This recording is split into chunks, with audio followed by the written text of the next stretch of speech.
57 जिसको देखना है तो एक क्लास और पड़ी हुई है, आप YouTube पे सर्च करोगे वरुण अवस्थी मॉडर्न हिस्ट्री, आपको आधुनिक भारत मिल जाएगा, उसमें 1857 आप कवर कर लेना, ठीक है। तो ऑलरेडी मैंने दिया हुआ है, इस वजह से 1857 उसमें नहीं कर रहा हूं, नहीं तो लेंदी हो जाएगा फिर। तो 1885 से अपन चलेंगे और 1947 तक पहुंचेंगे। कोई दिक्कत तो नहीं यहां तक? आवाज मेरी क्लियर हो रही है? आवाज मेरी क्लियर है तो फिर आगे बढ़ता हूं मैं। जल्दी से बता दो आवाज मेरी क्लियर है, आप सभी तक पहुंच रही है?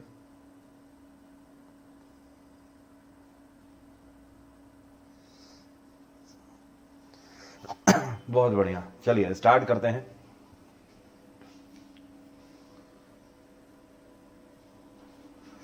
हाँ, वो क्या कहते हैं कि सामने हो मंजिल तो रास्ते ना मोड़ना, जब सामने हो मंजिल तो रास्ते ना मोड़ना, जो भी मन में हो सपने तो सपना ना तोड़ना। आने वाले टाइम में बहुत मिलेंगी आपको मुश्किलें, बस एक चीज का ख्याल रखना, वो क्या? सितारे चुनने के लिए कभी जमीन को ना छोड़ना। जमीन जिसने छोड़ी बेटा उसके लग गए, ठीक है, इसलिए कभी जमीन ना छोड़ना। चलिए स्टार्ट करते हैं। सबसे पहले बात करेंगे इंडियन नेशनल कांग्रेस की। किसकी? Indian national Congress. इसी को आज के दिन आप कांग्रेस के नाम से जानते हो। ये वही कांग्रेस है, सोनिया गांधी राहुल गांधी वाली। इस कांग्रेस की स्थापना कब करी गई थी? 1885 में इसकी स्थापना करी गई। कांग्रेस से पहले भारत में कई सारी पार्टियां बन चुकी थी। जब ये पार्टियां बनी थी तो इनका एक ही मकसद हुआ करता था, ब्रिटिश हुकूमत से बातचीत करना। ब्रिटिश हुकूमत ये इतने बड़े वाले थे भैया कि हम लोगों से बातचीत ही नहीं करते थे।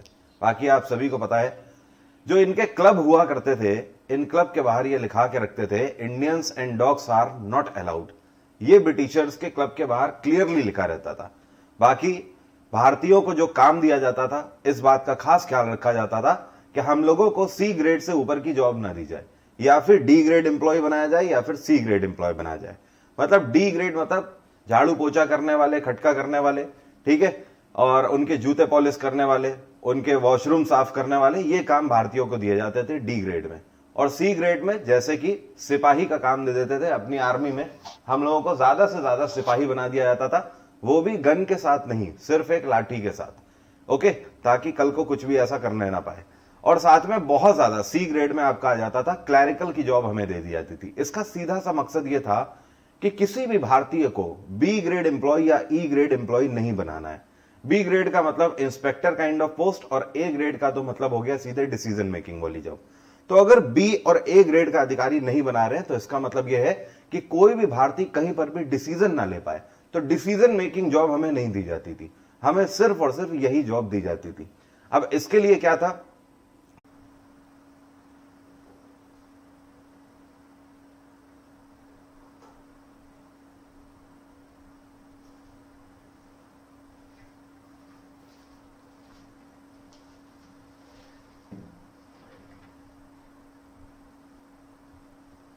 Hello, is it okay now?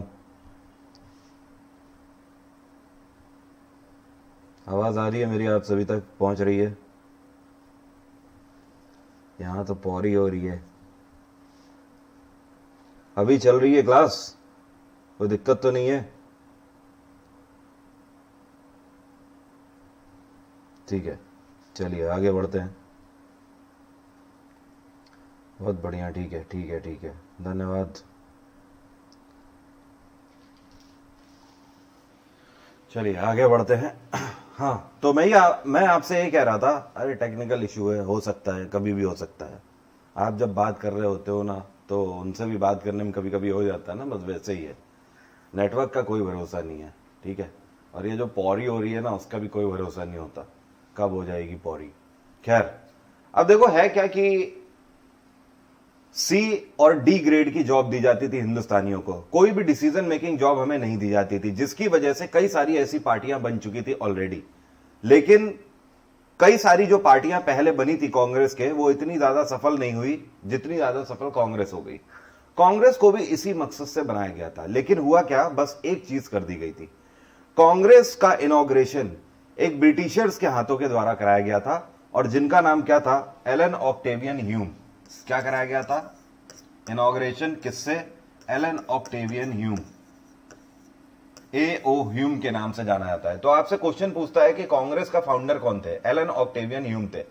ये भैया सेम वही वाली स्थिति थी जैसे कि मान लो आज की डेट में आपके घर के आसपास अगर कोई अपनी दुकान खोलता है या शोरूम खोलता है तो आप देखते हो कि विधायक से फीता कटवा देते हैं।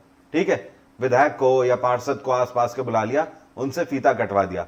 तो अगर उनसे फीता कटवाते हैं तो उसका मतलब क्या होता है? उसका मतलब भैया सीधा सा ये होता है कि कल को अगर कोई दिक्कत आ गई तो यही यहां पे सबसे बड़े हैं, ये कम से कम हमारी बात तो सुन लेंगे इसी ब्याह पर कि कम से कम इन्होंने यहां का फीता काटा था।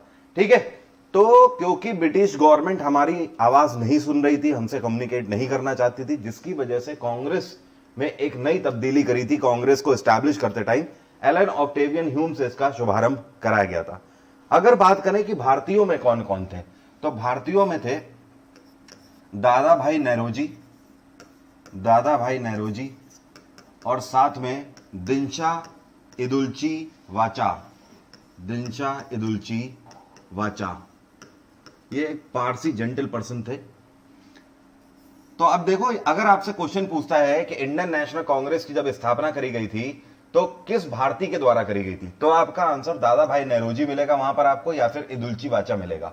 अगर आपसे सिंपली पूछेगा who was the founder of Congress, तो फिर आपको एलन ऑक्टेवियन ह्यूम ही वहां पे ऑप्शन मिलेगा।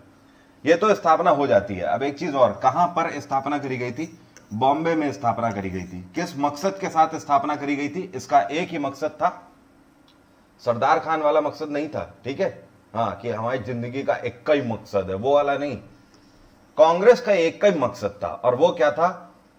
भारत की स्वतंत्रता। ठीक है, भारत को आजाद कराना है, भारत को आजादी मिलनी चाहिए और हमें स्वतंत्र होना है। ठीक है, इस मकसद के साथ कांग्रेस की स्थापना करी गई थी। किसी को उस टाइम पर नहीं पता था कि इतने आगे तक कांग्रेस जाएगी, जाहिर सी बात है, लेकिन कांग्रेस उम्मीद से बढ़कर निकली। अब देखो यहां पर क्या होता है, जब कांग्रेस की स्थापना हो जाती है तो लगातार 4 साल 4 मीटिंग कंडक्ट करी जाती है कांग्रेस की। ये 4 मीटिंग आपको ध्यान रखनी है, ये बहुत इंपॉर्टेंट है। पहली मीटिंग सेम ईयर में करी जाती है 1885 में, 1885 में। दूसरी मीटिंग करी जाती है 1886 में, तीसरी मीटिंग करी जाती है 1887 में, और चौथी और आखिरी मीटिंग करी जाती है 1888 में। दूसरी चीज आपको ध्यान रखना है, यह मीटिंग कहां पर करी जाती है। पहली मीटिंग जो थी, क्योंकि बॉम्बे में ही स्थापना हुई थी, तो बॉम्बे में ही पहली मीटिंग कर ली जाती है सेम ईयर में। दूसरी मीटिंग इसकी कहां पे होती है? कलकत्ता में होती है, कलकत्ता, आज की डेट में जिसको आप कोलकाता के नाम से जानते हो। और तीसरी मीटिंग इसकी मद्रास में करी जाती है, मद्रास। और चौथी मीटिंग करी जाती है, उस टाइम पर इसको इलाहाबाद के नाम से जाना जाता था, आज की डेट में आप इसे प्रयागराज के नाम से जानते हो।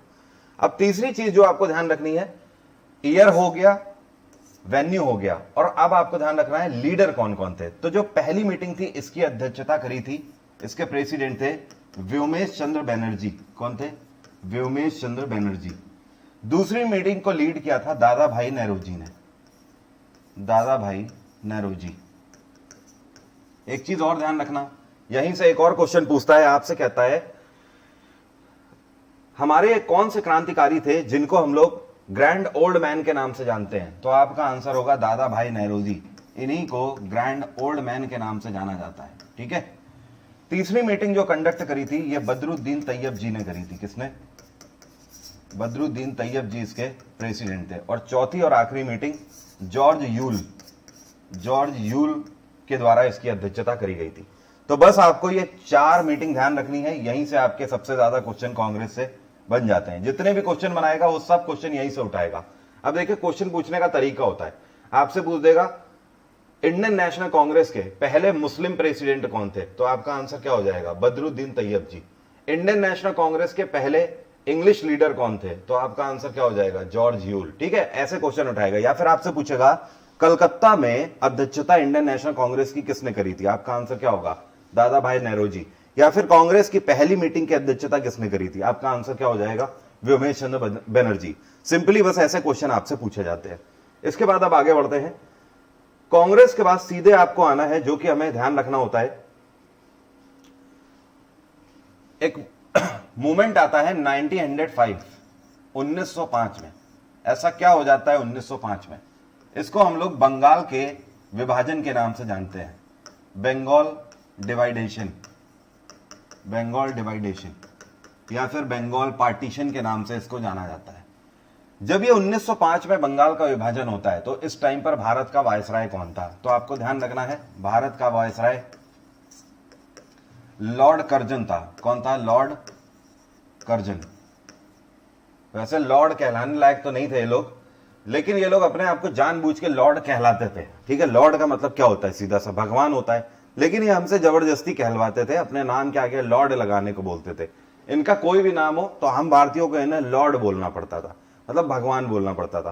तो अभी क्या है कि मैं इस वजह से बोल रहा हूं, बुरा बुरा मत मानना, मुझे भी बुरा लगता है बोलने में, लेकिन इस वजह से बोल रहा हूं कि आप लोग बचपन से वो चीज पढ़ते चले आ रहे हो। जब बचपन से पढ़ते चले आ रहे हो, अभी मैं कुछ नया बोल दूंगा, ठीक है, तो फिर आप कंफ्यूज ना हो जाओ। ओके, तो एग्जाम टाइम पे कंफ्यूज मत हो, इस वजह से मैं यहां पर लिख रहा हूं। तो लॉर्ड वाली बात बस इतनी सी है, बाकी लॉर्ड नाम वाम नहीं हुआ करता था। अब 1905 में जो बंगाल का विभाजन होता है, ये क्यों कर दिया जाता है? लॉर्ड कर्जन ये देख रहा होता है कि बंगाल में लोगों की एकता लगातार ब्रिटिश हुकूमत के खिलाफ बढ़ती चली जा रही है। तो जाहिर सी बात है, इनकी एक ही नीति हुआ करती थी, जब लोगों की यूनिटी बढ़ती चली जा रही है तो उस जगह को बांट दो, उसको जमीनी आधार पर बांट दो, अपने आप लोग बढ़ जाएंगे। यही इनके द्वारा किया जाता है और 1905 में फैसला लिया जाता है कि बंगाल जो है इसको दो हिस्सों में विभाजित कर दिया जाएगा। एक बनेगा ईस्ट बंगाल और दूसरा बनेगा वेस्ट बंगाल।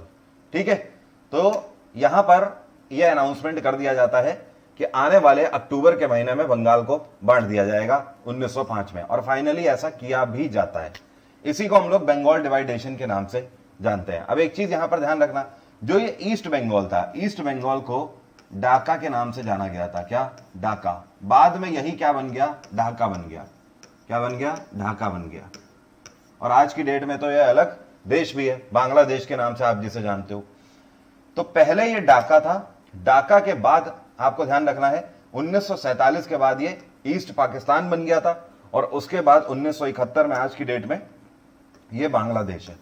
और ये जो वेस्ट बंगाल था, ये आज की भी डेट में, उसके बाद ये कलकत्ता बन गया था, और आज की डेट में ये वही है, ममता बनर्जी वाला वेस्ट बंगाल के नाम से जाना जाता है। क्लियर? इतनी बात सभी को क्लियर हो जानी चाहिए। सो इसी को हम लोग बंगाल विभाजन के नाम से जानते हैं। अब एक चीज यहां पर ध्यान रखना, यहां से एक और क्वेश्चन बनता है। जब बंगाल के विभाजन के लिए अनाउंसमेंट किया गया था तो उस टाइम पे एक व्यक्ति थे जिनका नाम था सुरेंद्र नाथ बनर्जी। क्या नाम था? सुरेंद्र नाथ बनर्जी।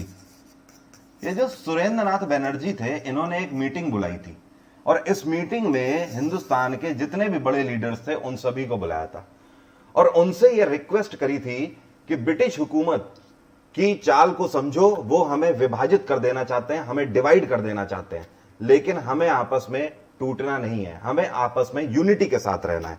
और इसी के तहत इन्होंने ये जो मीटिंग करी थी, ये मीटिंग कहां करी थी? तो ध्यान रखना, इन्होंने टाउन हॉल में ये मीटिंग करी थी। कहां पर? टाउन हॉल में। और ये टाउन हॉल कहां का था? ये कलकत्ता का टाउन हॉल था। तो आपसे क्वेश्चन पूछता है कि सुरेंद्र नाथ बनर्जी ने कहां पर मीटिंग करी थी 1905 में? तो आंसर होगा कलकत्ता के टाउन हॉल में मीटिंग करी थी। एक और चीज, जब इन्होंने कलकत्ता के टाउन हॉल में मीटिंग करी तो यहां पर इन्होंने एक मूवमेंट भी चलाया, और इस मूवमेंट को हम लोग किस नाम से जानते हैं? इसी को हम लोग स्वदेशी मूवमेंट के नाम से जानते हैं। क्या बोलते हैं? स्वदेशी मूवमेंट। स्वदेशी मूवमेंट का मेन मकसद था, आपको नाम से ही समझ आ रहा है, इसके तहत सुरेंद्र नाथ बनर्जी ने सभी से रिक्वेस्ट करी थी कि भाई साहब, आज से हम लोग कोई भी विदेशी सामान यूज नहीं करेंगे। आज से साबुन, तेल, मंजन, जितना कुछ भी है, अगर यूज करना है तो सब स्वदेशी करो, नहीं मिल रहा है तो नहीं यूज करेंगे, कोई दिक्कत नहीं है। कपड़ा लत्ता से लेकर कुछ भी, सब कुछ हम लोग अपना बनाया हुआ पहनेंगे, मेड इन इंडिया पहनेंगे, बाहर से आई हुई कोई भी चीज नहीं पहनेंगे। ये वो दौर था जब साबुन, शैम्पू का काफी प्रचलन हुआ करता था। खुशबूदार साबुन ये ब्रिटिशर्स लेके आए थे, तो भारत में काफी प्रचलन हुआ करता था। लेकिन आप समझ के देखिए, आज की डेट में हम लोग आपस में सोशल मीडिया में तो बड़े कैंपेन चला लेते हो यार, ये कर देंगे, वो कर देंगे, और बायकॉट चाइना, ये वो। अभी देख लिया ना, करंट अफेयर में बताया था, पिछले साल का हमारा सबसे बड़ा ट्रेड पार्टनर चाइना ही रहा है। 77.7 बिलियन डॉलर का हमने व्यापार किया है चाइना से, इंपोर्ट एक्सपोर्ट पूरा मिला के। तो हम लोग केवल फालतू के ही कैंपेन चलाते हैं, तभी बोलते हैं कि अगर रेवोल्यूशनरीज की बात करो तो जरा अदब से पेश आया करो, अदब से बात किया करो। चाहे कोई भी रेवोल्यूशनरी हो, चाहे कोई भी क्रांतिकारी हो, तुम उसके पैर के धूल की बराबर भी नहीं हो। बात आ रही है समझ? तो उस टाइम पे जो लोग हुआ करते थे, उनके अंदर जमीर हुआ करता था। आज की डेट में तो जमीन भी नहीं है, जमीर की तो बात छोड़ दो। ठीक है। तो स्वदेशी मूवमेंट के तहत सुरेंद्र नाथ बनर्जी ने यह अनाउंसमेंट किया सबसे कि भाई साहब आज से हम लोग स्वदेशी अपनाएंगे, विदेशी कुछ भी चीज नहीं यूज करेंगे। इसी को हम लोग स्वदेशी मूवमेंट या फिर बायकॉट मूवमेंट के नाम से जानते हैं। तो आपसे क्वेश्चन पूछेगा स्वदेशी मूवमेंट किसने लॉन्च किया, आंसर होगा सुरेंद्र नाथ बनर्जी। आपसे पूछेगा कि स्वदेशी मूवमेंट कब लॉन्च किया गया, आंसर होगा 1905। यहां तक किसी कोई समस्या तो नहीं। हमने दो मूवमेंट कवर कर लिए हैं, एक इंडियन नेशनल कांग्रेस, दूसरा बंगाल डिवाइडेशन। कोई समस्या तो नहीं, जल्दी बताओ, जल्दी बताओ, कोई समस्या तो नहीं। बहुत बढ़िया, ठीक है। अब आगे बढ़ते हैं। 1905 के बाद आता है 1906 पे आपको फोकस रखना है।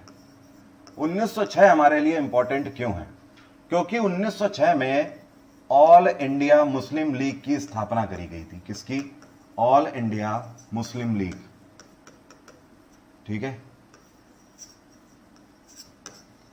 ऑल इंडिया मुस्लिम लीग की स्थापना करी गई। अब ये जो ऑल इंडिया मुस्लिम लीग है, इसके संस्थापक कौन थे, इसके संस्थापक कई लोग थे। तो आपको ध्यान रखना है सबसे पहले इसके फाउंडर कौन थे। इसके फाउंडर थे मोहम्मद अली जिन्ना, मोहम्मद अली जिन्ना। दूसरे आगा खान, आगा खान। तीसरे सलीमुल्लाह खान।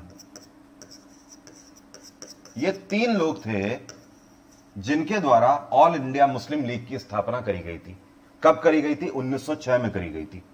वेन्यू क्या था, कहां करी गई थी स्थापना, तो आपको ध्यान रखना है इसकी स्थापना ढाका में करी गई थी, या फिर इसी को ढाका के नाम से जाना जाता है आज की डेट में। मतलब बांग्लादेश के ढाका में इसकी स्थापना करी गई थी। तब तो बांग्लादेश था ही नहीं, तब तो भारत था ये। अब एक चीज और आपसे पूछता है इसका हेडक्वार्टर क्या था, यहीं पर तो कंफ्यूजन हो जाता है आप लोगों को। इसका हेडक्वार्टर था लखनऊ। क्या था, लखनऊ। जी हां, यहां पर यह चीज आपको ध्यान रखनी है। आपसे क्वेश्चन अगर यह पूछेगा कि ऑल इंडिया मुस्लिम लीग की स्थापना कहां करी गई, तो आपका आंसर होगा ढाका। अगर आपसे पूछेगा कि इसका हेडक्वार्टर क्या था, तो आपका आंसर होगा लखनऊ। दोनों अलग अलग बातें हैं, ध्यान रखना है, इसको मिक्स मत करना। 1906 में जो मुस्लिम लीग की स्थापना करी गई, इसका मकसद कांग्रेस की तरह नहीं था। कांग्रेस का मकसद अलग था, इसका मकसद अलग था। कांग्रेस का मकसद था कि हमें आजादी चाहिए, स्वतंत्रता चाहिए। लेकिन मुस्लिम लीग का मकसद क्या था, इसका मकसद था कि मुस्लिम्स के वेलफेयर की हमें बात रखनी है ब्रिटिश हुकूमत के सामने। तो अल्टीमेटली जो मुस्लिम लीग की स्थापना करी गई थी, इसका नाम ही इसी वजह से मुस्लिम लीग है, क्योंकि इसकी स्थापना मुसलमानों के हितों के संरक्षण के लिए करी गई थी। मतलब एक ऐसी पार्टी जो कि मुस्लिम्स के हितों के लिए ब्रिटिश हुकूमत से अपनी बात करेगी। अब आगे देखना, आगे चल के इनको कांग्रेस से पैक्ट भी करना पड़ेगा। क्यों करना पड़ेगा, आप देखना। तो यहां तक किसी कोई समस्या नहीं होनी चाहिए। 1906 हमारा हो गया है। 1906 के बाद आपको ध्यान रखना है 1907 भी हमारे लिए इंपॉर्टेंट है। 1907 ऐसा क्या होता है, 1907 में सूरत स्प्लिट होता है। क्या होता है, सूरत स्प्लिट, या फिर कांग्रेस डिवाइडेशन के नाम से भी इसको जाना जाता है। क्या बोलते हैं हम लोग, कांग्रेस डिवाइडेशन, या फिर कांग्रेस का विभाजन के नाम से भी जाना जाता है। अब देखो भैया होता क्या है, 1907 तक आते आते कांग्रेस की स्थापना 1985 में हुई थी। अब 1907 तक आते आते कांग्रेस में एक नई विचारधारा आने लगती है। यह विचारधारा आई होती है नौजवानों की वजह से। अब कांग्रेस को कुछ नौजवान लीडर ज्वाइन कर चुके होते हैं, और ये नौजवान लीडर उस टाइम पे कौन होते हैं, लाला लाजपत राय, बाल गंगाधर तिलक, इस तरीके के बड़े बड़े नौजवान लीडर होते हैं जिनके पीछे युवाओं का हुजूम होता है। युवा इनको फॉलो करते थे। और इसके अलावा ज्यादातर लोग जो थे कांग्रेस के अंदर, वो काफी वृद्ध लोग हुआ करते थे, जो कि जिनका विजन अलग था। मकसद एक ही था, ठीक है, मकसद था कि भारत को आजादी चाहिए। लेकिन ये जितने भी युवा वर्ग अब जुड़ने लगे थे कांग्रेस से, उनका मकसद यह था कि हमें आजादी तो चाहिए, लेकिन विजन उनका यह था कि बातचीत से काम नहीं चलने वाला। हमें ब्रिटिश हुकूमत से उसी बिहाफ पर बात करनी चाहिए, उसी लैंग्वेज में बात करनी चाहिए, उसी लहजे में बात करनी चाहिए जो लहजा वो सुनते हैं। लेकिन यहां पर अब दो तरीके की विचारधारा होने लगी। जितने भी वृद्ध हुआ करते थे कांग्रेस के अंदर, वो इस बात से सहमत नहीं थे। उनका कहना था कि लड़ने झगड़ने से कुछ नहीं होने वाला। उनका कहना था कि जाहिर सी बात है, हमें आजादी मिलेगी और इसी कदम पर रहकर मिलेगी, हमें सिर्फ बातचीत से ही मसले हल करने चाहिए, लड़ने झगड़ने से कुछ नहीं होगा। लेकिन ये वाली विचारधारा के जो लोग थे, जितने भी नौजवान लीडर्स थे, उन्होंने कहा कि नहीं, ऐसे काम नहीं बनेगा। अब यहां पर आप देख रहे हो दो तरीके की विचारधाराएं आ गई हैं, तो लोगों में मतभेद होने लगे। जब मतभेद होने लगे तो यहां पर भैया क्या हुआ कि 1907 में एक व्यक्ति थे जिनका नाम था रास बिहारी बोस। क्या नाम था? रास बिहारी घोष। ठीक है, रास बिहारी घोष के द्वारा एक मीटिंग बुलाई जाती है, और यह मीटिंग कहां पर बुलाई जाती है? सूरत में बुलाई जाती है। अब इसके पीछे भी देखो कहानी, आप समझ लो हुआ क्या था। पहले मीटिंग आयोजित होनी थी कहां पर? यह मीटिंग पहले नासिक में आयोजित होनी थी, महाराष्ट्र के नासिक में। लेकिन हुआ क्या था, इसको समझो भैया। जब दो तरीके की विचारधारा आ जाती है तो भाई फैसला यह होता है कि एक काम करते हैं, लोगों से ही वोटिंग करा लेते हैं। अब केवल लोगों की सुनते हैं, लोग जैसे चाहेंगे, जिधर ज्यादा वोट कर देंगे कांग्रेस उसी विचारधारा पे चलेगी। लोग कहेंगे कि नरम विचारधारा से चलना है तो नरम से चल लेंगे, लोग कहेंगे गर्म विचारधारा से चलना है तो गर्म विचारधारा से चल लेंगे। तो इसके लिए वोटिंग करवा लेते हैं हम लोग। जितने भी वृद्ध लीडर्स थे उनमें से एक सबसे बड़ा नाम थे गोपाल कृष्ण गोखले। ये महात्मा गांधी के पॉलिटिकल गुरु भी कहे जाते हैं, पॉलिटिकल लीडर, पॉलिटिकल मेंटर भी कहे जाते हैं। और इधर की तरफ से लाला लाजपत राय, बाल गंगाधर तिलक, ये सब बड़े लीडर थे युवाओं के। अब होता क्या है कि पहले मीटिंग, फैसला यह होता है कि नासिक में मीटिंग करवा लेते हैं और नासिक में वोटिंग करवा लेंगे हम लोग। लेकिन फिर क्या होता है कि जितने भी हमारे वृद्ध लीडर होते हैं कांग्रेस के, उन्हें पता लग जाती है बात कि नासिक में ब्लाइंड फॉलोइंग है बिल्कुल। किसकी? बाल गंगाधर तिलक की। लोग तो एक तरफा वोट कर देंगे बाल गंगाधर तिलक के लिए। आप तो केवल वहां पे मुश्किल से 2, 4, 10 वोट पा पाओगे, इसके अलावा कुछ नहीं। लेकिन बाल गंगाधर तिलक को सैकड़ों हजारों वोट मिल जाएगा ऐसे ही केवल। तो यहां पर क्या कर दिया गया, एट ए टाइम पर फाइनली इसको चेंज कर दिया गया। और चेंज करके क्या कर दिया गया, इसके पीछे की भी काफी कहानी है जो कि मैं पूरे कोर्स में आपको पढ़ाता हूं, लेकिन सिर्फ हम लोग पॉइंट कवर कर रहे हैं, इस वजह से आपको सटीक बात बता रहा हूं कि फाइनली फिर क्या कर दिया जाता है, नासिक को बड़ी ही चालाकी के साथ चेंज करके वेन्यू क्या कर दिया जाता है, सूरत कर दिया जाता है। ऐसा नहीं था कि सूरत में बाल गंगाधर तिलक को नहीं था सपोर्ट, सूरत में भी था उतना ही सपोर्ट। लेकिन सूरत के साथ पता है प्रॉब्लम क्या थी? सूरत में बाद में ट्रंप कार्ड ये खेला जाता है कि ये बोला जाता है, देखो होता क्या है, जब 1907 में वोटिंग कराई जाती है सूरत में, अभी मैं बता रहा हूं क्लाइमैक्स क्या हुआ। तो भैया वोटिंग यहां पर भी होती है और यहां पर भी बाल गंगाधर तिलक को ज्यादा वोट मिलने लगते हैं। अब गोपाल कृष्ण गोखले को वोट मिल नहीं रहे होते हैं। अब इस केस में क्या होता है, एक दूसरे के ऊपर टीका टिप्पणी हो जाती है। जब टिप्पणी वगैरह हो जाती है तो कोई दिक्कत नहीं, थोड़ी बहुत वहां पे आसपास में कहासुनी हो जाती है दोनों लोगों के बीच में, नरम दल और गरम दल के बीच में। लेकिन फिर होता क्या है कि जब बाल गंगाधर तिलक को बहुमत मिल जाता है तो उस केस में एक फैसला यह सुना दिया जाता है कांग्रेस के जितने वृद्ध लीडर थे उनकी तरफ से कि ये जो सूरत है ये बाल गंगाधर तिलक की बर्थ कॉन्स्टिट्यूएंसी है। मतलब बाल गंगाधर तिलक वो जो सूरत प्रेसिडेंसी थी उसी में पैदा हुए थे। तो ये कहा गया, जैसे आज की डेट में नहीं बोलते हैं राज्यपाल, मैं आपको जब पॉलिटी पढ़ाता हूं तो बताता हूं कि कोई भी गवर्नर किसी भी स्टेट का गवर्नर बन सकता है बशर्ते केवल एक राज्य को छोड़ के जहां पे उसका जन्म हुआ हो। बात आ रही है समझ? जैसे कि आप गवर्नर बन सकते हो भारत में किसी भी राज्य के या फिर यूटी के, लेकिन केवल वहां के नहीं बन पाओगे जहां पे आपका जन्म हुआ है। सेम बाल गंगाधर तिलक के साथ भी किया जाता है।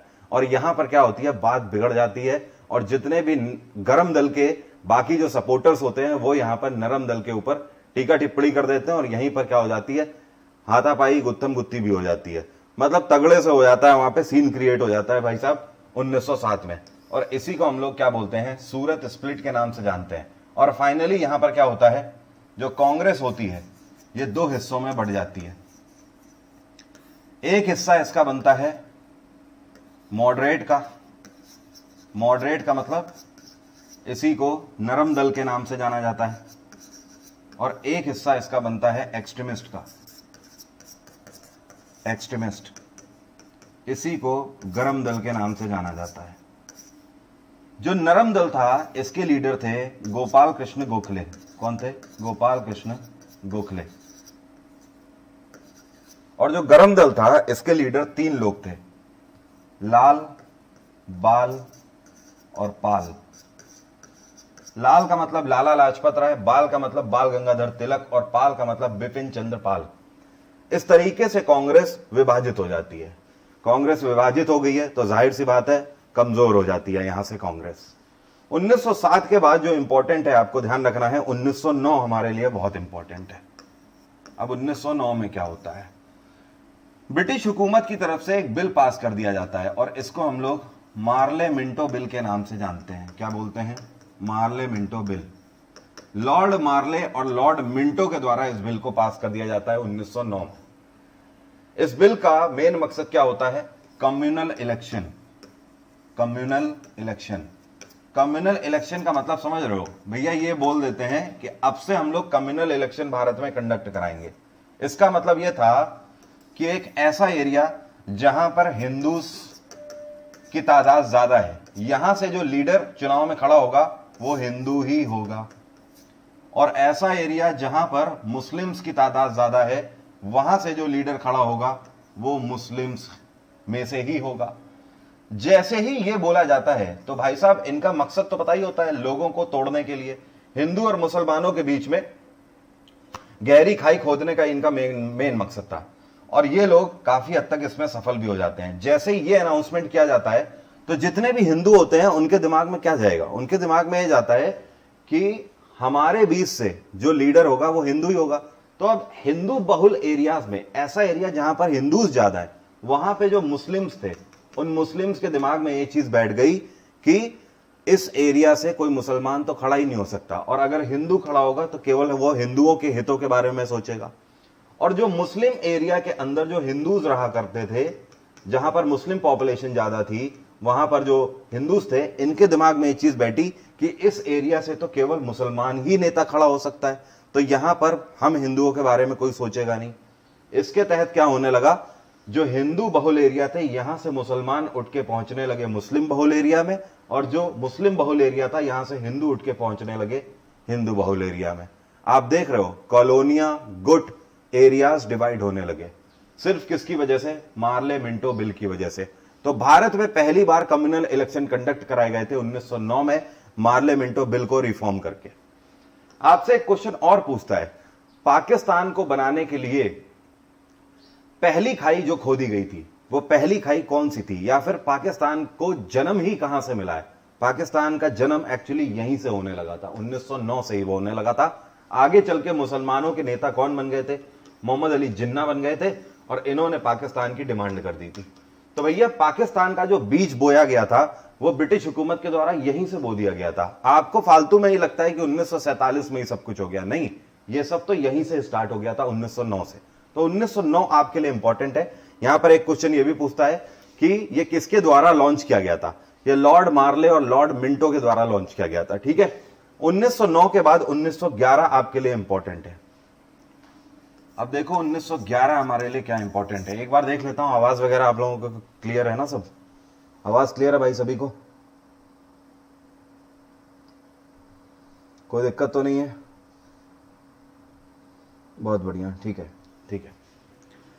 अब देखो 1911 हमारे लिए क्यों इंपॉर्टेंट है। 1911 में दिल्ली दरबार सजाया जाता है। क्या किया जाता है? दिल्ली दरबार। दिल्ली दरबार क्या था? दिल्ली में एक सभा का आयोजन किया जाता है। ये इतने चतुर थे, इतने बड़े वाले थे ये सब ब्रिटिशर, इससे पहले ये लोग कलकत्ता को कैपिटल बना के रखते थे। सारा व्यापार जितना भी था ट्रेड भारत के अंदर, वो सब ये यहीं से क्या करते थे। अब क्या था कि यहां पर तो इन्होंने बंगाल डिवाइडेशन कर ही दिया था, 1905 में बंगाल का विभाजन तो इन्होंने कर ही दिया था। अब यहां पर था क्या कि इसकी वजह से धीमे धीमे ये जो एरिया थे, उत्तर प्रदेश हुआ, बिहार हुआ, राजस्थान हुआ, नीचे बॉम्बे प्रेसिडेंसी हो गई, इन सब से रिवोल्ट होने लगे। जब विद्रोह फैलने लगा तो इन्होंने क्या कहा कि भाई साहब कलकत्ता तो बहुत दूर पड़ता है, तो एक काम करते हैं, क्यों ना यहीं कहीं अपनी कैपिटल बनाई जाए बीचों बीच। और फाइनली डिसाइड करते हैं कि दिल्ली में अपनी कैपिटल बनाया जाए, और दिल्ली से हम बॉम्बे प्रेसिडेंसी के भी पास हो जाएंगे, यूपी बिहार के भी पास हो जाएंगे, और इधर से राजस्थान के भी पास हो जाएंगे। इस वजह से इन्होंने यहां पर यह फैसला लिया कि दिल्ली में एक भरी सभा का आयोजन करते हैं। एक काफी भारी सभा का यहां पर आयोजन किया जाता है, इसी को हम लोग दिल्ली दरबार के नाम से जानते हैं। और इसमें चीफ गेस्ट के रूप में ब्रिटेन से जॉर्ज फिफ्थ को बुलाया जाता है, हिंदी में जॉर्ज पंचम आप इन्हीं को बोलते हो, और साथ में क्वीन मेरी को बुलाया जाता है, रानी मैरी को बुलाया जाता है। ठीक है, ये दोनों चीफ गेस्ट थे दिल्ली दरबार में। दिल्ली दरबार में ही रविन्द्रनाथ टैगोर के द्वारा नेशनल एंथम गाया गया था, जिसकी वजह से बाद में रविन्द्रनाथ टैगोर को नाइटहुड का टाइटल भी दिया गया था। दिल्ली दरबार के तहत क्या क्या डिसीजन लिए गए, जहां से आपके क्वेश्चन बनते हैं। देखो, पहला डिसीजन लिया गया कि दिल्ली को कैपिटल अब से बनाया जा रहा है। तो आपसे क्वेश्चन पूछता है कि दिल्ली भारत की कैपिटल कब से बनी, तो आपका आंसर क्या होगा, 1911 में बनी थी। दूसरा, यहां पर यह अनाउंसमेंट किया गया कि आगे चल के डेवलपमेंट के लिए हम बंगाल को और 2 हिस्सों में विभाजित करेंगे। यह है बंगाल, इसको 2 हिस्सों में विभाजित करेंगे। ऊपर वाला हिस्सा काट के बिहार बनाएंगे और नीचे वाला हिस्सा काट के उड़ीसा बनाएंगे। तो यहां पर बात कही गई कि बंगाल 2 हिस्सों में और विभाजित होगा। एक हिस्सा इसका बनेगा बिहार और दूसरा हिस्सा बनेगा उड़ीसा। आगे चल के बिहार की स्थापना 1913 में कर भी दी जाती है। तीसरा, यहां पर जो अनाउंसमेंट किया गया था वो हाथी के दांत थे केवल दिखाने के लिए, वो हम लोगों को लॉलीपॉप देना था। क्या कि 1905 का जो बंगाल विभाजन हमने किया था उसको हम रिवॉक करते हैं, खत्म करते हैं। मतलब लोगों के आगे बड़े भोले बन के दूध पीते बच्चे बनने वाली कंडीशन कि हमने जो 1905 में बंगाल का विभाजन किया उसको हम खत्म करते हैं, अब उसको मानने की जरूरत नहीं है। अबे पागल हो क्या यार, पेंसिल से लिखी हुई चीज है क्या कि जिसको मिटा दोगे इरेजर से वो खत्म हो जाएगा पन्ने से। तुमने विभाजन कर दिया 1905 में, लोगों की जमीनें चली गई, लोगों को हर तरीके से तुमने बांट दिया। अब तुम 7 साल बाद 6 साल बाद उठ के बोल रहे हो कि फिर से सब कुछ सही हो गया। तुम्हारे बोलने से सही हो जाएगा क्या? घंटा सही होगा, कुछ नहीं होगा सही। और यहां पर यही होता है। तो ये केवल हाथी के दिखाने के दांत थे, हुआ कुछ नहीं यहां पे। इसी को हम लोग दिल्ली दरबार के नाम से जानते हैं। 1911 के बाद जो इंपॉर्टेंट है वो है 1912 1913, 12 नहीं 13। 13 में क्या होता है, एक नई पार्टी की स्थापना करी जाती है। इसको हम लोग गदर पार्टी के नाम से जानते हैं। गदर पार्टी। गदर पार्टी की स्थापना कहां करी गई, तो ध्यान रखना इसका वेन्यू क्या था। इसका वेन्यू था सैन फ्रांसिस्को। सैन फ्रांसिस्को, ठीक है, कोई दिक्कत तो नहीं है, समझ आ रहा है सभी को, ठीक है। सैन फ्रांसिस्को कहां पर है, अमेरिका में। दूसरी चीज, इसके फाउंडर कौन थे, इसके फाउंडर, इसको बनाया गया था लाला हरदयाल के द्वारा। लाला हरदयाल, ठीक है। और साथ में इन्हीं के साथ और भी कई लीडर थे, जिनमें से सरदार संपूर्ण सिंह भी थे, करतार सिंह भी थे, ये सब थे इसमें। इसी के दौरान जो करतार सिंह थे, करतार सिंह ने एक बात कही थी। क्या? करतार सिंह ने एक बात कही थी कि आज से हम ब्रिटिश हुकूमत के खिलाफ हिंदुस्तान के बाहर की जमीन से गदर को स्टार्ट करते हैं। गदर का मतलब विद्रोह अब हम स्टार्ट करते हैं। ये जो गदर पार्टी बनाई गई थी, इसका मेन मकसद क्या था कि हिंदुस्तान में जो हमारे क्रांतिकारी हैं उनको फंडिंग करना, उनको पैसे मतलब चंदा इकट्ठा करके पैसे से सपोर्ट करना। एक चीज ध्यान रखना, उस टाइम पर जो हमारे भारतीय क्रांतिकारी बाहर हुआ करते थे दूसरे देशों में, ऐसा नहीं है कि वो कुछ नहीं कर रहे थे, एक्चुअली वही हमारी रीढ़ की हड्डी थे। यहां पर जो हमारे क्रांतिकारी सामने से जितने भी आंदोलन चला रहे थे उसके लिए पैसे की जरूरत पड़ती थी। और वो पैसा कहां से आता था? वो पैसा इन्हीं गदर पार्टी जैसे ऑर्गेनाइजेशन से आता था, जो कि हमारे क्रांतिकारी बाहर रहकर चंदा इकट्ठा करते थे, पैसे कमाते थे और यहां पर मूवमेंट चलाने के लिए पैसा भेजते थे। तो आप इनको कम मत आंकिएगा, ये हमारी बैकबोन की तरह थे, बिल्कुल रीढ़ की हड्डी की तरह थे। बाहर से जितनी भी फंडिंग होती थी सब यही करते थे, जुटा के देते थे। तो 1913 गदर पार्टी बहुत आपसे पूछा जाता है। वेन्यू ध्यान रखना, फाउंडर ध्यान रखना और ईयर ध्यान रखना।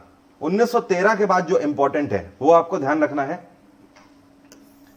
1915।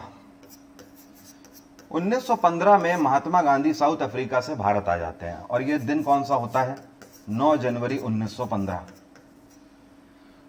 अब यहां से देखिए क्वेश्चन क्या बनते हैं। पहला क्वेश्चन यह बनता है कि महात्मा गांधी ने साउथ अफ्रीका में जो मूवमेंट चलाए थे वो किससे रिलेटेड थे? तो आपको ध्यान रखना है वो रेसिस्ट से रिलेटेड थे।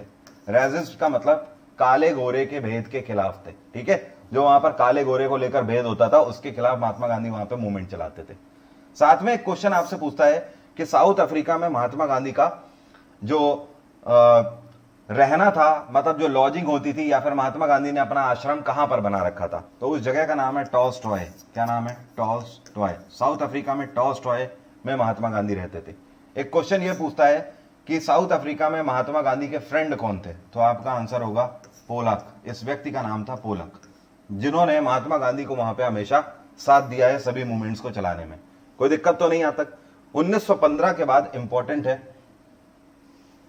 1916, ये काफी इंपॉर्टेंट है। पहले देखो 1916 में होता क्या है।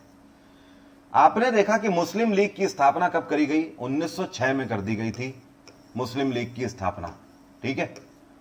और आपने देखा कि 1907 में कांग्रेस का विभाजन हो गया, कांग्रेस स्प्लिट हो गया, ठीक है।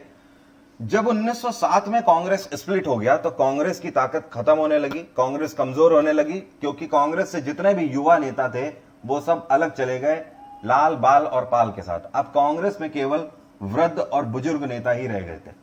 और इतिहास गवाह है, हिंदुस्तान का ही नहीं दुनिया का इतिहास उठा के देख लो, हमेशा क्रांति जो भी आई है यूथ के बिना नहीं आई है। यूथ को जब जोड़ा गया है तभी क्रांति आई है। जब तक युवा साथ में नहीं आया तब तक आप क्रांति नहीं ला सकते। अनुभव आपको मिलता है वृद्धों से, बुजुर्गों से, लेकिन अगर क्रांति लानी है तो युवाओं की जरूरत पड़ेगी। अब यहां पर देखो मुस्लिम लीग का कारण क्या था? मुस्लिम लीग मुस्लिम्स के वेलफेयर के लिए स्थापित करी गई थी 1906 में, लेकिन मुस्लिम लीग सफल नहीं हो पा रही थी। ब्रिटिश हुकूमत इनसे बातें ही नहीं करती थी। ब्रिटिश हुकूमत अगर बात करती थी थोड़ी बहुत तो वो कांग्रेस से ही करती थी, मुस्लिम लीग से बातें ही नहीं करती थी। तो मुस्लिम लीग 1906 से लेकर अब 1916 आ गया था, 10 साल हो रहे थे, ये भी परेशान थे कि इनकी बात ही नहीं सुनी जा रही है। इस टाइम पर बाल गंगाधर तिलक ये सब देख रहे होते हैं, ये सब ऑब्जर्व कर रहे होते हैं। ये वो टाइम हुआ करता था जब लोगों के बीच में मतभेद होते थे, मनभेद नहीं होते थे। मैं तभी आपसे कहता हूं कि मेरे और आपके बीच में मतभेद हो सकते हैं, मतलब कहने का कि आपको कुछ और पसंद हो सकता है, मुझे कुछ और पसंद हो सकता है, लेकिन इसका मतलब ये नहीं कि हम लोग लड़ जाएं। उस टाइम पर लीडर ऐसे ही हुआ करते थे। आज की तरह नहीं यार कि तुम्हें कोई और पॉलिटिशियन पसंद है, इन्हें कोई और पॉलिटिशियन पसंद है और बाहर जाके आपस में लड़ गए, ऐसा नहीं चलता था।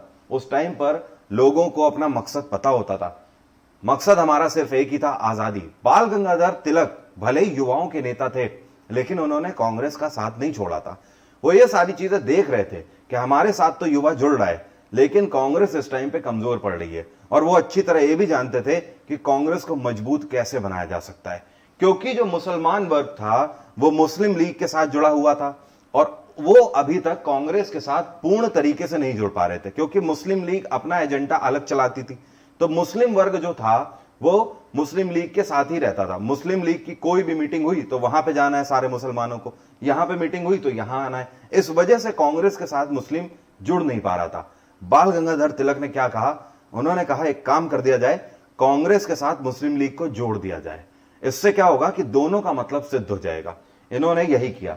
इन्होंने सभी से बात करके क्या कहा कि एक काम करो, हम और कांग्रेस तो नहीं जोड़ सकते हैं, लेकिन कांग्रेस में बदलाव तब आ जाएगा जब हम क्या करें, कांग्रेस के साथ जोड़ दें किसको? मुस्लिम लीग को जोड़ दें। तो ये जो मुसलमान हैं ये कांग्रेस के साथ आ जाएंगे, कांग्रेस मजबूत हो जाएगी। और मुसलमानों को एक विजन की जरूरत है, मुसलमानों की बात नहीं सुनी जा रही है, तो कांग्रेस उसमें इनकी मदद कर देगी। इसी को लखनऊ पैक्ट के नाम से जाना जाता है। क्या बोलते हैं? लखनऊ पैक्ट। क्योंकि कांग्रेस और मुस्लिम लीग के बीच में ये जो मीटिंग हुई थी ये लखनऊ में हुई थी और इसको बुलाया किसके द्वारा गया था? बाल गंगाधर तिलक के द्वारा बुलाया गया था। और फाइनली यहां पर कांग्रेस और मुस्लिम लीग के बीच में पैक्ट हो जाता है, दोनों एक साथ आ जाते हैं। जाहिर सी बात है मुस्लिम लीग की अब बात आगे ब्रिटिश हुकूमत सुनने लगती है। क्यों? क्योंकि कांग्रेस फेस होती है उस टाइम पर हिंदुस्तान का, और कांग्रेस को मजबूती मिलती है क्योंकि मुस्लिम लीग के जितने भी मुसलमान होते हैं वो सब कांग्रेस से आके जुड़ जाते हैं। एक फायदा इससे और होता है, जितना भी मुसलमान मुस्लिम लीग से जुड़ा होता है उसको भी एक बड़ा मकसद मिलता है। और मकसद क्या मिलता है? भारत की आजादी का मकसद। वरना यहां तक मुसलमान जो थे, जो कि ज्यादातर मुस्लिम लीग से जुड़े हुए थे, वो भारत की आजादी तो चाहते थे, लेकिन सीधे तौर पर कांग्रेस के साथ नहीं आ पा रहे थे, क्योंकि मुस्लिम लीग कहां की जहां पर मीटिंग होती थी वो मुस्लिम लीग की ही मीटिंग अटेंड करते थे, कांग्रेस की मीटिंग नहीं अटेंड करते थे। 1916 के बाद 1919 इंपॉर्टेंट है, लेकिन यहां पर एक चीज आपको और ध्यान रखनी है। 1917 भी अभी इंपॉर्टेंट है, उस पर भी बात करते हैं। 1916 में एक और चीज होती है, एक मूवमेंट लॉन्च किया जाता है, home rule movement. Home rule movement. अब ये जो होम रूल मूवमेंट है ये किसके द्वारा लॉन्च किया जाता है? इसके फाउंडर थे बाल गंगाधर तिलक। मतलब देखिए बाल गंगाधर तिलक क्या क्या कर रहे थे उस टाइम पे। इन्होंने 1916 में कांग्रेस को भी मजबूती दिलाई ये मीटिंग करा के, और साथ में अपना जो काम था जो युवा वर्ग को जोड़ने का वो भी करने लगे। इन्होंने क्या कहा, ये जानते थे कि जब तक युवा हमसे पूरे हिंदुस्तान का नहीं जुड़ेगा तब तक क्रांति नहीं आने वाली, और इसी के चलते इन्होंने होम रूल मूवमेंट लॉन्च किया। इसका मेन मकसद था भारत के युवाओं को एक साथ जोड़ना। इसके तहत इन्होंने फैसला लिया कि ये काम ये कैसे करेंगे। उस टाइम पर सोशल मीडिया तो हुआ नहीं करता था, ट्विटर और फेसबुक ये सब तो हुआ नहीं करता था। तो इन्होंने क्या कहा कि ये न्यूज़पेपर निकालेंगे, और ये न्यूज़पेपर कौन कौन से इन्होंने निकाले। एक तो इन्होंने मराठा न्यूज़पेपर निकाला, और दूसरा इन्होंने केसरी निकाला, मराठा और केसरी। इसी मूवमेंट में इनके साथ जुड़ी थी एनी बेसेंट। एनी बेसेंट, ठीक है, आयरिश महिला थी, बहुत बड़ी राइटर थी एनी बेसेंट, ठीक है। एनी बेसेंट ने अपने पूरे करियर में 300 से ज्यादा किताबें लिखी थी, और एनी बेसेंट भी यहां पर 2 न्यूज़पेपर लॉन्च करती हैं। एक का नाम था कॉमन और एक का नाम था new India. New India, young India मत बोल देना, यंग इंडिया तो कच्चा आता है भाई, ठीक है, पता लगा यंग इंडिया बोल दो। एनी बेसेंट के द्वारा कॉमन और न्यू इंडिया ये 2 न्यूज़पेपर लॉन्च किए गए, और मराठा और केसरी बाल गंगाधर तिलक के द्वारा लॉन्च किए गए। यहां पर एक चीज और ध्यान रखना, होम रूल मूवमेंट के पहले ऑफिस की स्थापना बाल गंगाधर तिलक ने करी थी। कहां करी थी? पुणे में करी थी। और दूसरे ऑफिस की स्थापना एनी बेसेंट ने करी थी कहां पर? मद्रास में। तो आपसे क्वेश्चन पूछता है कि मद्रास में होम रूल मूवमेंट की स्थापना किसने करी, तो आंसर होगा एनी बेसेंट। अगर पूछेगा पुणे में किसने करी स्थापना, तो आंसर होगा बाल गंगाधर तिलक। कोई दिक्कत तो नहीं यहां तक? किसी को कोई दिक्कत तो नहीं यहां तक? ठीक है, कोई समस्या तो नहीं? बहुत बढ़िया, चलिए आगे बढ़ते हैं। अब 1917 क्यों इंपॉर्टेंट है? 1916 के बाद 1917 में आते हैं। 1917 में चंपारण मूवमेंट चलाया गया था। चंपारण मूवमेंट, ये जो चंपारण मूवमेंट था ये किसके द्वारा चलाया गया? ये महात्मा गांधी के द्वारा चलाया गया था। किसके द्वारा? महात्मा गांधी के द्वारा। और ये बिहार के चंपारण में चलाया गया था, बिहार में चंपारण के किसानों का हक दिलाने के लिए। इसके लिए महात्मा गांधी को बुलाया किसने था? वहां पे रहने वाले एक क्रांतिकारी थे जिनका नाम था राजकुमार शुक्ला। तो शुक्ला जी ने इनको बुलाया था महात्मा गांधी को, और महात्मा गांधी ने वहां पे जाके चंपारण मूवमेंट को सफल बनाया था, किसानों का हक दिलाया था ब्रिटिश हुकूमत के सामने अपनी बात रख के। 1918 क्यों इंपॉर्टेंट है? अगले ही साल अहमदाबाद में जो मजदूर होते हैं, जो ब्रिटिशर्स की मिलों में काम कर रहे होते हैं, उनकी तनख्वाह नहीं दी जा रही होती है, सैलरी नहीं दी जा रही होती है। तो महात्मा गांधी वहां पर भी जाते हैं और उनका हक दिलाते हैं। एक चीज और, ये पहला ऐसा मूवमेंट था। महात्मा गांधी 1915 में आए थे, 1917 का मूवमेंट महात्मा गांधी का पहला मूवमेंट था भारत में, और 1918 का जो मूवमेंट था ये पहला ऐसा मूवमेंट था जिसमें महात्मा गांधी ने हंगर स्ट्राइक करी थी, भूख हड़ताल करी थी अपनी बात मनवाने के लिए। तो आपसे क्वेश्चन पूछता है महात्मा गांधी ने हंगर स्ट्राइक को अपना हथियार सबसे पहले कब बनाया था? आपका आंसर होगा 1918 में अहमदाबाद मिल मूवमेंट में। इसी के तहत अहमदाबाद लेबर एसोसिएशन की इन्होंने स्थापना करी थी। लेबर एसोसिएशन, लेबर एसोसिएशन की स्थापना इसलिए करी गई थी महात्मा गांधी के द्वारा क्योंकि हम लोग तो यहां से चले जाएंगे, लेकिन आगे आने वाले टाइम में जो भी लेबर यहां पर रहेंगे, लेबर कम से कम अपनी बात तो रख सके, और बात तब सुनेगा मिल का मालिक जब उसकी अपनी एसोसिएशन होगी, ग्रुप होगा। तो लेबर एसोसिएशन की इन्होंने स्थापना करी। 1918 के बाद 1919 बहुत इंपॉर्टेंट है। ये इंपॉर्टेंट क्यों है? क्योंकि 1919 में एक एक्ट आता है जिसको रॉलेट एक्ट के नाम से आप जानते हो। रॉलेट एक्ट, भैया ब्रिटिश हुकूमत का फिर से कीड़ा कटता है। बहुत दिन से कुछ इन्होंने किया नहीं था, अब भैया इनके कीड़ा कटता है, और ये लोग क्या करते हैं 1919 की फरवरी के महीने में, ये 5 फरवरी होता है जिस दिन रॉलेट एक्ट को ये पास कर देते हैं। इसी को काला कानून के नाम से जाना जाता है। काला कानून क्यों? क्योंकि इसके तहत ये कानून बना देते हैं कि अब से हम किसी को भी शक की बुनियाद के आधार पर गिरफ्तार कर सकते हैं। मतलब हमें अब सबूत की जरूरत नहीं है, केवल शक होगा तो हम उसको गिरफ्तार करेंगे और जेल में बंद कर देंगे। जैसे चाहें वैसे पूछताछ कर सकते हैं, जो सी डिग्री देना चाहें वो डिग्री दे सकते हैं। तो जाहिर सी बात है काला कानून हुआ ना। अब रॉलेट एक्ट के खिलाफ पूरे हिंदुस्तान भर में प्रदर्शन होने लगते हैं। महात्मा गांधी पूरे हिंदुस्तान को उस टाइम पे कवर करते हैं, जाके स्ट्राइक कर रहे होते हैं और ब्रिटिश हुकूमत के खिलाफ लोगों को ये बता रहे होते हैं कि ये काला कानून है क्या, लोगों को इसका कैसे आगे हर्जाना देना पड़ेगा या फिर नुकसान भुगतना पड़ेगा। इसी के तहत पंजाब के अमृतसर में जलियांवाला बाग एक है, वहां पर एक जनसभा का आयोजन किया था और ये दिन था 13 अप्रैल 1919।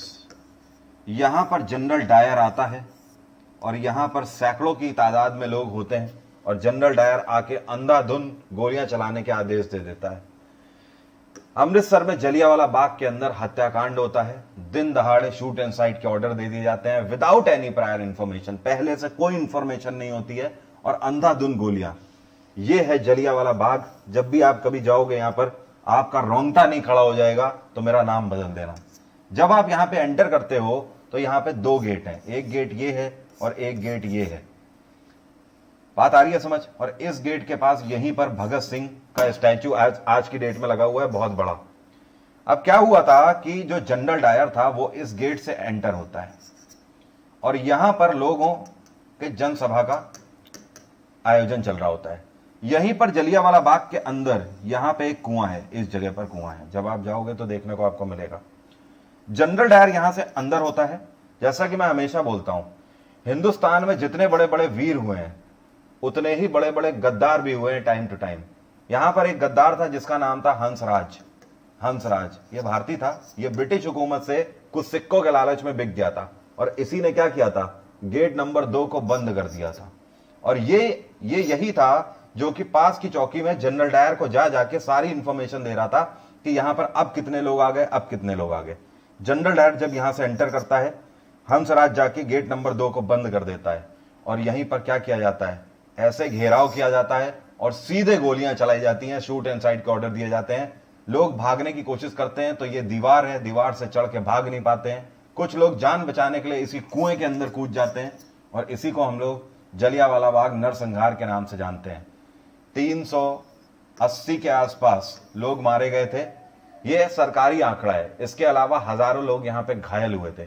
आज भी जब आप जलियांवाला बाग जाओगे तो वहां पर एक म्यूजियम बना हुआ है, अंदर ही छोटा सा म्यूजियम बना हुआ है। उस म्यूजियम में आप देखोगे जब लोगों की लाशें बरामद करी गई थी तो कुर्ते की पॉकेट के अंदर से जो सिक्के निकले थे उन सिक्कों तक में गोलियां लगी हुई थी, मतलब पिचके हुए सिक्के निकले थे। और ये जो कुआं है ना, इससे 27 लाशें निकाली गई थी। लोग अपनी जान बचाने के लिए कुएं में कूद गए और कुएं से लाशें निकाली गई थी। This is called Jallianwala Bagh हत्याकांड या फिर जलियांवाला बाग मैसेसर। ठीक है, बात आई समझ? किसी कोई दिक्कत तो नहीं? यहां पर एक क्वेश्चन आपसे और पूछता है कि जब जलियांवाला बाग हत्याकांड हुआ था उस टाइम पर भारत में वायसराय कौन था? यह था चेम्सफोर्ड। कौन था? चेम्सफोर्ड। अब लॉर्ड नहीं लिखूंगा, दिमाग खराब हो गया है, बुद्धि खराब हो जाती है मेरी जब फिर मैं पढ़ाता हूं तो ऐसी चीजें। लॉर्ड चेम्सफोर्ड, ठीक है, ध्यान रखना। ठीक है, जलियांवाला बाग हत्याकांड के टाइम पीरियड पे। इसके बाद आगे बढ़ते हैं। 1919 के बाद पूरे देश में रोष का माहौल हो जाता है और 1920 में महात्मा गांधी के द्वारा एक मूवमेंट लॉन्च किया जाता है जिसको नॉन कॉपरेशन मूवमेंट के नाम से जानते हैं। नॉन कॉपरेशन मूवमेंट, ठीक है। इसी को हिंदी में हम लोग क्या बोलते हैं? असहयोग आंदोलन। असहयोग आंदोलन, ठीक है। कोई समस्या तो नहीं? बराबर सुनाई पड़ रहा है? सभी को सुनाई पड़ रहा है बराबर? कोई दिक्कत तो नहीं? ठीक है, बहुत बढ़िया। मुझको लंबी उम्र की दुआ मत दो, जितनी भी गुजरी है नागवार गुजरी है। मुझे खुशी इस बात की नहीं है कि मेरा जन्मदिन आ रहा है, मुझे खुशी इस बात की है कि मेरी इस दुख भरी जिंदगी से 1 साल तो कम हुआ। अब देखिए, जो असहयोग आंदोलन लॉन्च किया गया था महात्मा गांधी के द्वारा, इसका मेन मकसद क्या था कि अब हम सहयोग नहीं करेंगे। क्या नहीं करेंगे? सहयोग नहीं करेंगे ब्रिटिश हुकूमत से। भैया बहुत हो गया तुम्हारा सम्मान, अब नहीं कर पाएंगे सम्मान, जो उखाड़ते बने उखाड़ लो जाके। तो नॉन कॉपरेशन मूवमेंट का मेन मकसद क्या था? Non cooperation. अब कोई कॉर्पोरेशन नहीं होगा। और कॉपरेशन कैसे नहीं होगा? अब हम ब्रिटिश हुकूमत के द्वारा बनाई हुई कोई भी चीज नहीं छुएंगे। इनकी मिलों में जो भी सामान बनता है, जो भी राशन पानी बनता है, उसको अब हम यूज नहीं करेंगे, सिर्फ हम लोग स्वदेशी ही अपनाएंगे। ध्यान रखिए, स्वदेशी मूवमेंट 1905 में ही लॉन्च हो चुका है, लेकिन महात्मा गांधी ने जो नॉन कॉपरेशन मूवमेंट लॉन्च किया है, इसका मतलब सिर्फ इतना ही नहीं है। इसका मतलब यह भी है कि अब हम आपसे खुद भी बातचीत नहीं करेंगे, अब सिर्फ हम आपका शांत रहकर विरोध करेंगे। आप कोई भी पॉलिसी लाओगे, हम उसके खिलाफ खड़े हो जाएंगे। That was known as non cooperation movement. यह मूवमेंट कब तक चलेगा? यह मूवमेंट 1922 तक चलेगा। 1922 में ऐसा क्या हो जाता है, इस मूवमेंट के साथ पूरे हिंदुस्तान भर में लोग जुड़ने लगते हैं। अब यहीं पर देखो क्या होता है। 1920 में जब non cooperation movement Mahatma Gandhi launch करते हैं, तो यहीं पर महात्मा गांधी को एक टाइटल पहले से मिला होता है। यह था केसर हिंद का टाइटल। केसर हिंद का टाइटल, केसर हिंद का टाइटल महात्मा गांधी वापस कर देते हैं। क्यों? जाहिर सी बात है, जलियांवाला बाग हत्याकांड का दुख होता है, जिसकी वजह से ये केसर हिंद का मेडल वापस कर देते हैं। एक क्वेश्चन आपसे पूछता है कि इनको केसर हिंद की उपाधि किसने दी थी, तो आपको ध्यान रखना है, इनको ये उपाधि दी गई थी हार्डिंग के द्वारा। किसके द्वारा? हार्डिंग के द्वारा। हार्डिंग की रिकमेंडेशन पर ब्रिटेन की रानी के द्वारा इनको यह मेडल दिया गया था। यहीं पर आपको एक चीज और ध्यान रखना है, 1920 से पहले 1919 में रविन्द्रनाथ टैगोर को जो टाइटल मिला होता है 1914 में, नाइटहुड का टाइटल, ये नाइटहुड का टाइटल भी रविन्द्रनाथ टैगोर वापस करते हैं। क्वेश्चन पूछता है कि इनको नाइटहुड का टाइटल किसके द्वारा दिया गया था? इनको जॉर्ज फिफ्थ के द्वारा नाइटहुड का टाइटल दिया गया था, जॉर्ज पंचम के द्वारा, जो कि 1911 में दिल्ली दरबार आया था। तो आपको बात समझ आ रही है? पहले नाइटहुड का टाइटल वापस किया गया रविन्द्रनाथ टैगोर के द्वारा, और उसके अगले साल 1920 में महात्मा गांधी ने अपना भी टाइटल वापस कर दिया, केसर हिंद का टाइटल। 1920 से 1922 तक यह मूवमेंट चलता है। क्या? नॉन कॉपरेशन मूवमेंट चलता है। 1922 में ऐसा क्या हो जाता है कि यह बंद करना पड़ता है? महात्मा गांधी ने जब नॉन कॉपरेशन लॉन्च किया था, तो उनका सीधा सा कहना था लोगों से कि भाई, मैं तब तक यह मूवमेंट चलाऊंगा जब तक आप हिंसा नहीं करोगे।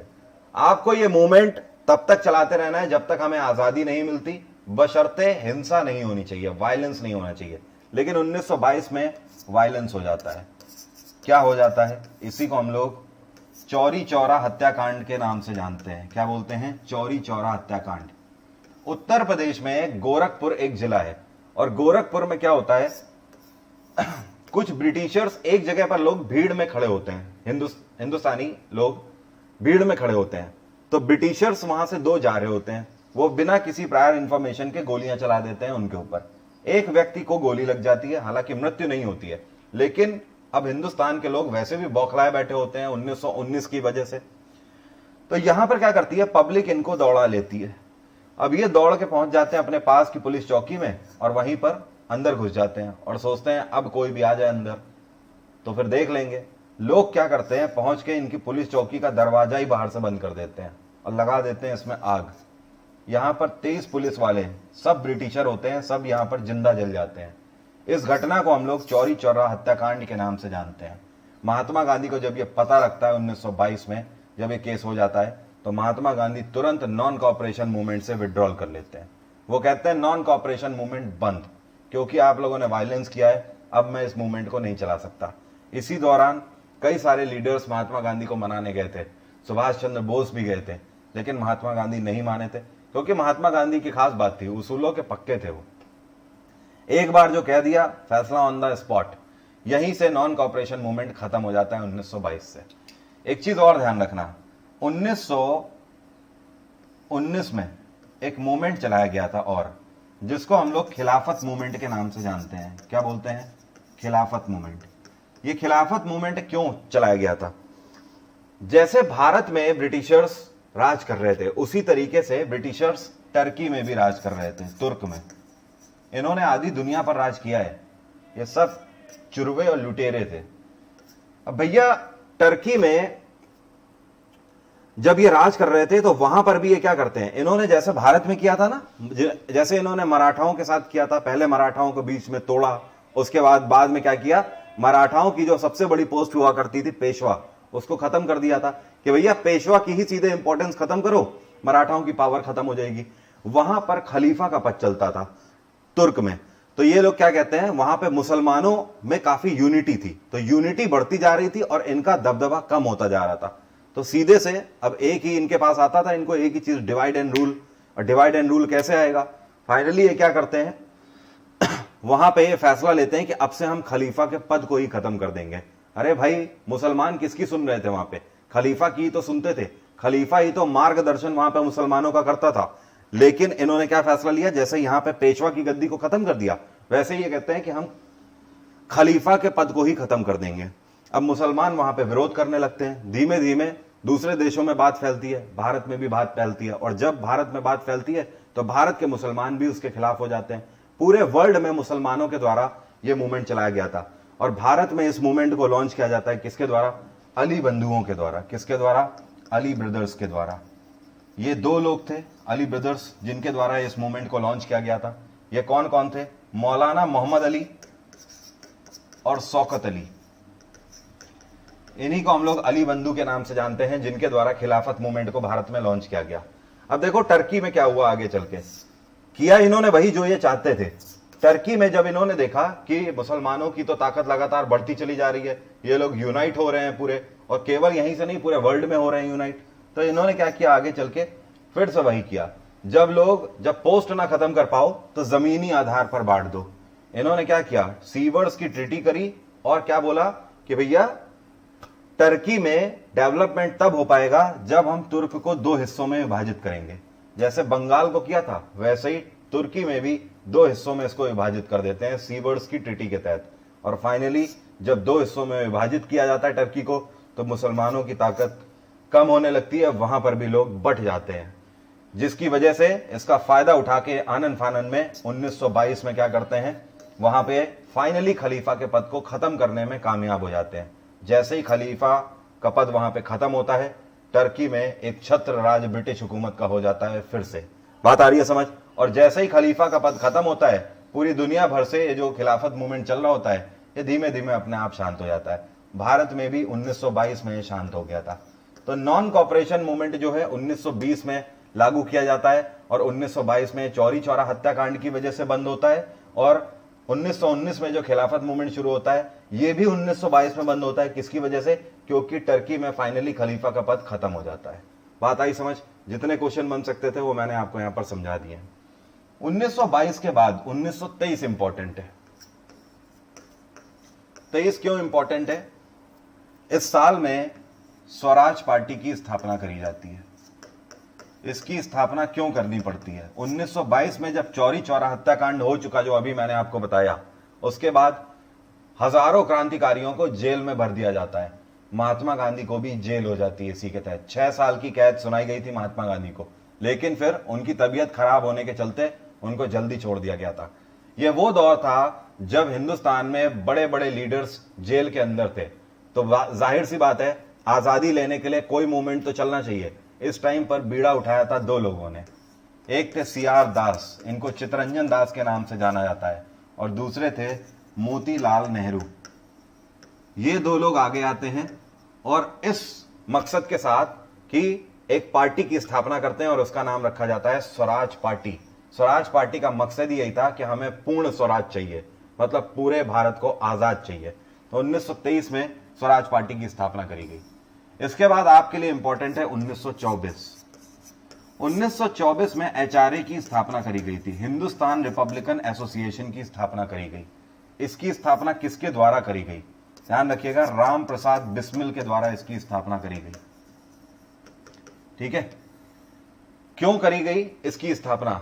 इसका मेन मकसद था, देखो, राम प्रसाद बिस्मिल हो गए, चंद्रशेखर आजाद हो गए, ये सब किसको मानने वाले थे? ये सब लाला लाजपत राय, बाल गंगाधर तिलक, बिपिन चंद्र पाल, इन सबको मानने वाले थे। मतलब ये सब एक्सट्रीमिस्ट लीडर की कैटेगरी में आते थे। ठीक है, युवा वर्ग था, गर्म खून था, और इनका एक ही मकसद था कि ब्रिटिश हुकूमत को वैसा ही ताबड़तोड़ जवाब देंगे जैसे ये साले हमसे बात करते हैं। तो यहां पर इस बिहाफ पर फैसला लिया गया कि ब्रिटिश हुकूमत के खिलाफ हमें वेपन्स चाहिए, हथियार चाहिए, और ये हथियार कहां से आएंगे? पैसे से आएंगे, चंदे से आएंगे। पैसा कहां से आएगा? इन्हीं को लूटो, इन्हीं को लूटो, ये साले हमारा देश लूटे, इन्हीं को लूट लो। तो फाइनली फैसला लिया जाता है कि काकोरी के पास से अंग्रेजों की ट्रेन निकलनी है। काकोरी के पास से जो ट्रेन निकलेगी उसमें अंग्रेजों का खजाना जा रहा है, उसी खजाने को लूटेंगे, उसी से हथियार लेंगे और उसी से इनको धरेंगे तबीयत से। इसके तहत एचआरए की स्थापना करी जाती है राम प्रसाद बिस्मिल के द्वारा। ये जो स्थापना करी जाती है ये कहां करी जाती है, ध्यान रखिएगा, वेन्यू कानपुर में स्थापना करी जाती है, उत्तर प्रदेश के। आवाज मेरी पहुंच रही है आप तक या नहीं पहुंच रही है, बताइए जल्दी से, पहुंच रही है या नहीं पहुंच रही है? बिल्कुल सही, बहुत बढ़िया। कानपुर में स्थापना करी जाती है एचआरए की। इसका मेन मकसद होता है काकोरी लूट केस। काकोरी में अंग्रेजों की 8 डाउन ट्रेन को लूटना है। यहां पे आके इसकी स्थापना तो बिस्मिल के द्वारा करी जाती है, लेकिन जितनी भी प्लानिंग होती है और एग्जीक्यूशन होता है वो सब चंद्रशेखर आजाद के द्वारा किया जाता है। अब यहां पर नजाकत समझना क्वेश्चन की। अगर आपसे पूछता है एचआरए के फाउंडर कौन थे तो आपका आंसर होगा राम प्रसाद बिस्मिल। अगर आपसे पूछता है एचआरए के रियल फाउंडर कौन थे तो आंसर होगा चंद्रशेखर आजाद। ठीक है, बात आ गई समझ। रियल फाउंडर चंद्रशेखर आजाद को इसलिए बोला जाता है क्योंकि इन्होंने प्लानिंग भी करी थी और एग्जीक्यूशन भी किया था। यह सारा आइडिया इन्हीं का था, कैसे एग्जीक्यूट करेंगे। काकोरी हत्याकांड कब होता है, सॉरी काकोरी लूट केस 1925 में होती है। 1925 में काकोरी जब लूट केस करी जाती है, ठीक है, तो इस लूट केस में अंग्रेजों की 8 डाउन ट्रेन को लूटा जाता है और जिससे कितना पैसा लूटा जाता है, उस टाइम पर 8,000 रुपए लूटे जाते हैं। कितने? 8,000। इन 8,000 की मदद से आगे चल के असला लिया जाता है और इन्हीं को धमक के उड़ाया जाता है, इन सबको। 1925 हो गया। अब देखो 1926 हमारे लिए क्यों इंपॉर्टेंट है। 1926 में ऐसा क्या होता है?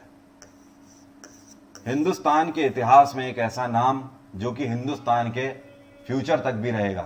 कभी ये नाम कोई भी भुलाए नहीं जा सकते, चाहे चंद्रशेखर आजाद हो, चाहे बिस्मिल हो और चाहे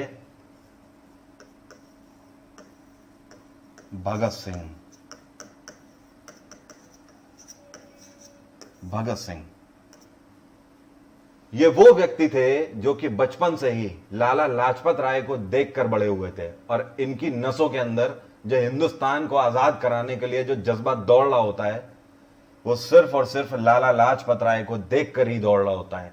ये बचपन से ही लाला लाजपत राय से बहुत इंप्रेस्ड होते हैं और इसी के चलते ये अपने कॉलेज के दिनों में 1926 में एक पार्टी की स्थापना करते हैं। इस पार्टी का नाम था नौजवान सभा। क्या नाम था? नौजवान सभा। तो आपसे क्वेश्चन पूछता है नौजवान सभा की स्थापना किसने करी थी? भगत सिंह ने करी थी, 1926 में करी थी। 1926 के बाद 1928 इंपॉर्टेंट है। 1928 में एचएसआरए की स्थापना करी जाती है। किसकी? एचएसआरए की। एचएसआरए का मतलब क्या है? Hindustan socialist Republican association. इसकी स्थापना चंद्रशेखर आजाद करते हैं। कहां पर करते हैं? दिल्ली में करते हैं, फिरोज शाह कोटला मैदान में। अब इसकी जरूरत क्यों पड़ी एचएसआरए की? इसकी जरूरत इसलिए पड़ी कि 1928 में ही क्या होता है समझो इसको। 1928 में भारत में आता है साइमन कमीशन। इंग्लैंड से एक साइमन कमीशन भेजा जाता है भारत, मतलब एक ग्रुप आता है लोगों का। इनका मेन मकसद होता है, क्योंकि भैया अब ये देख रहे होते हैं कि यार हमारी तो यार कोई अब बात हिंदुस्तान में मान ही नहीं रहा। अब हिंदुस्तान पे वो दौर तो रहा नहीं कि कोई भी कानून बना दो, अब लोग यहां पे विरोध करते हैं। तो इन्होंने कहा कि जब ये लोग कानून ही मान रहे हैं तो एक काम किया जाए, क्यों ना कानून ही बना के दे दिया जाए। अब जो करेंगे लीगली करेंगे, और लीगली कैसे करेंगे? क्यों ना हिंदुस्तान का कॉन्स्टिट्यूशन लिख दिया जाए। और कॉन्स्टिट्यूशन लिखेगा कौन? हिंदुस्तानी तो लिख नहीं पाएंगे, लिखेंगे तो हम ही, और हम वो लिखेंगे जो हम चाहते हैं। उसके बाद हम जो चाहेंगे वो मनमानी करेंगे।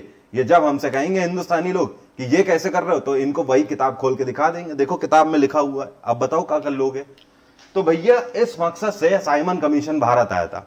इनका कहना था कि पूरे हिंदुस्तान में हम कमियां ढूंढेंगे कहां कहां पर है, और उन कमियों को हम लोग कॉन्स्टिट्यूशन में पैच करने की कोशिश करेंगे और फिर कॉन्स्टिट्यूशन भारत का लिखेंगे। जब ये साइमन कमीशन भारत में आता है तो लाहौर जेल में उतरता है।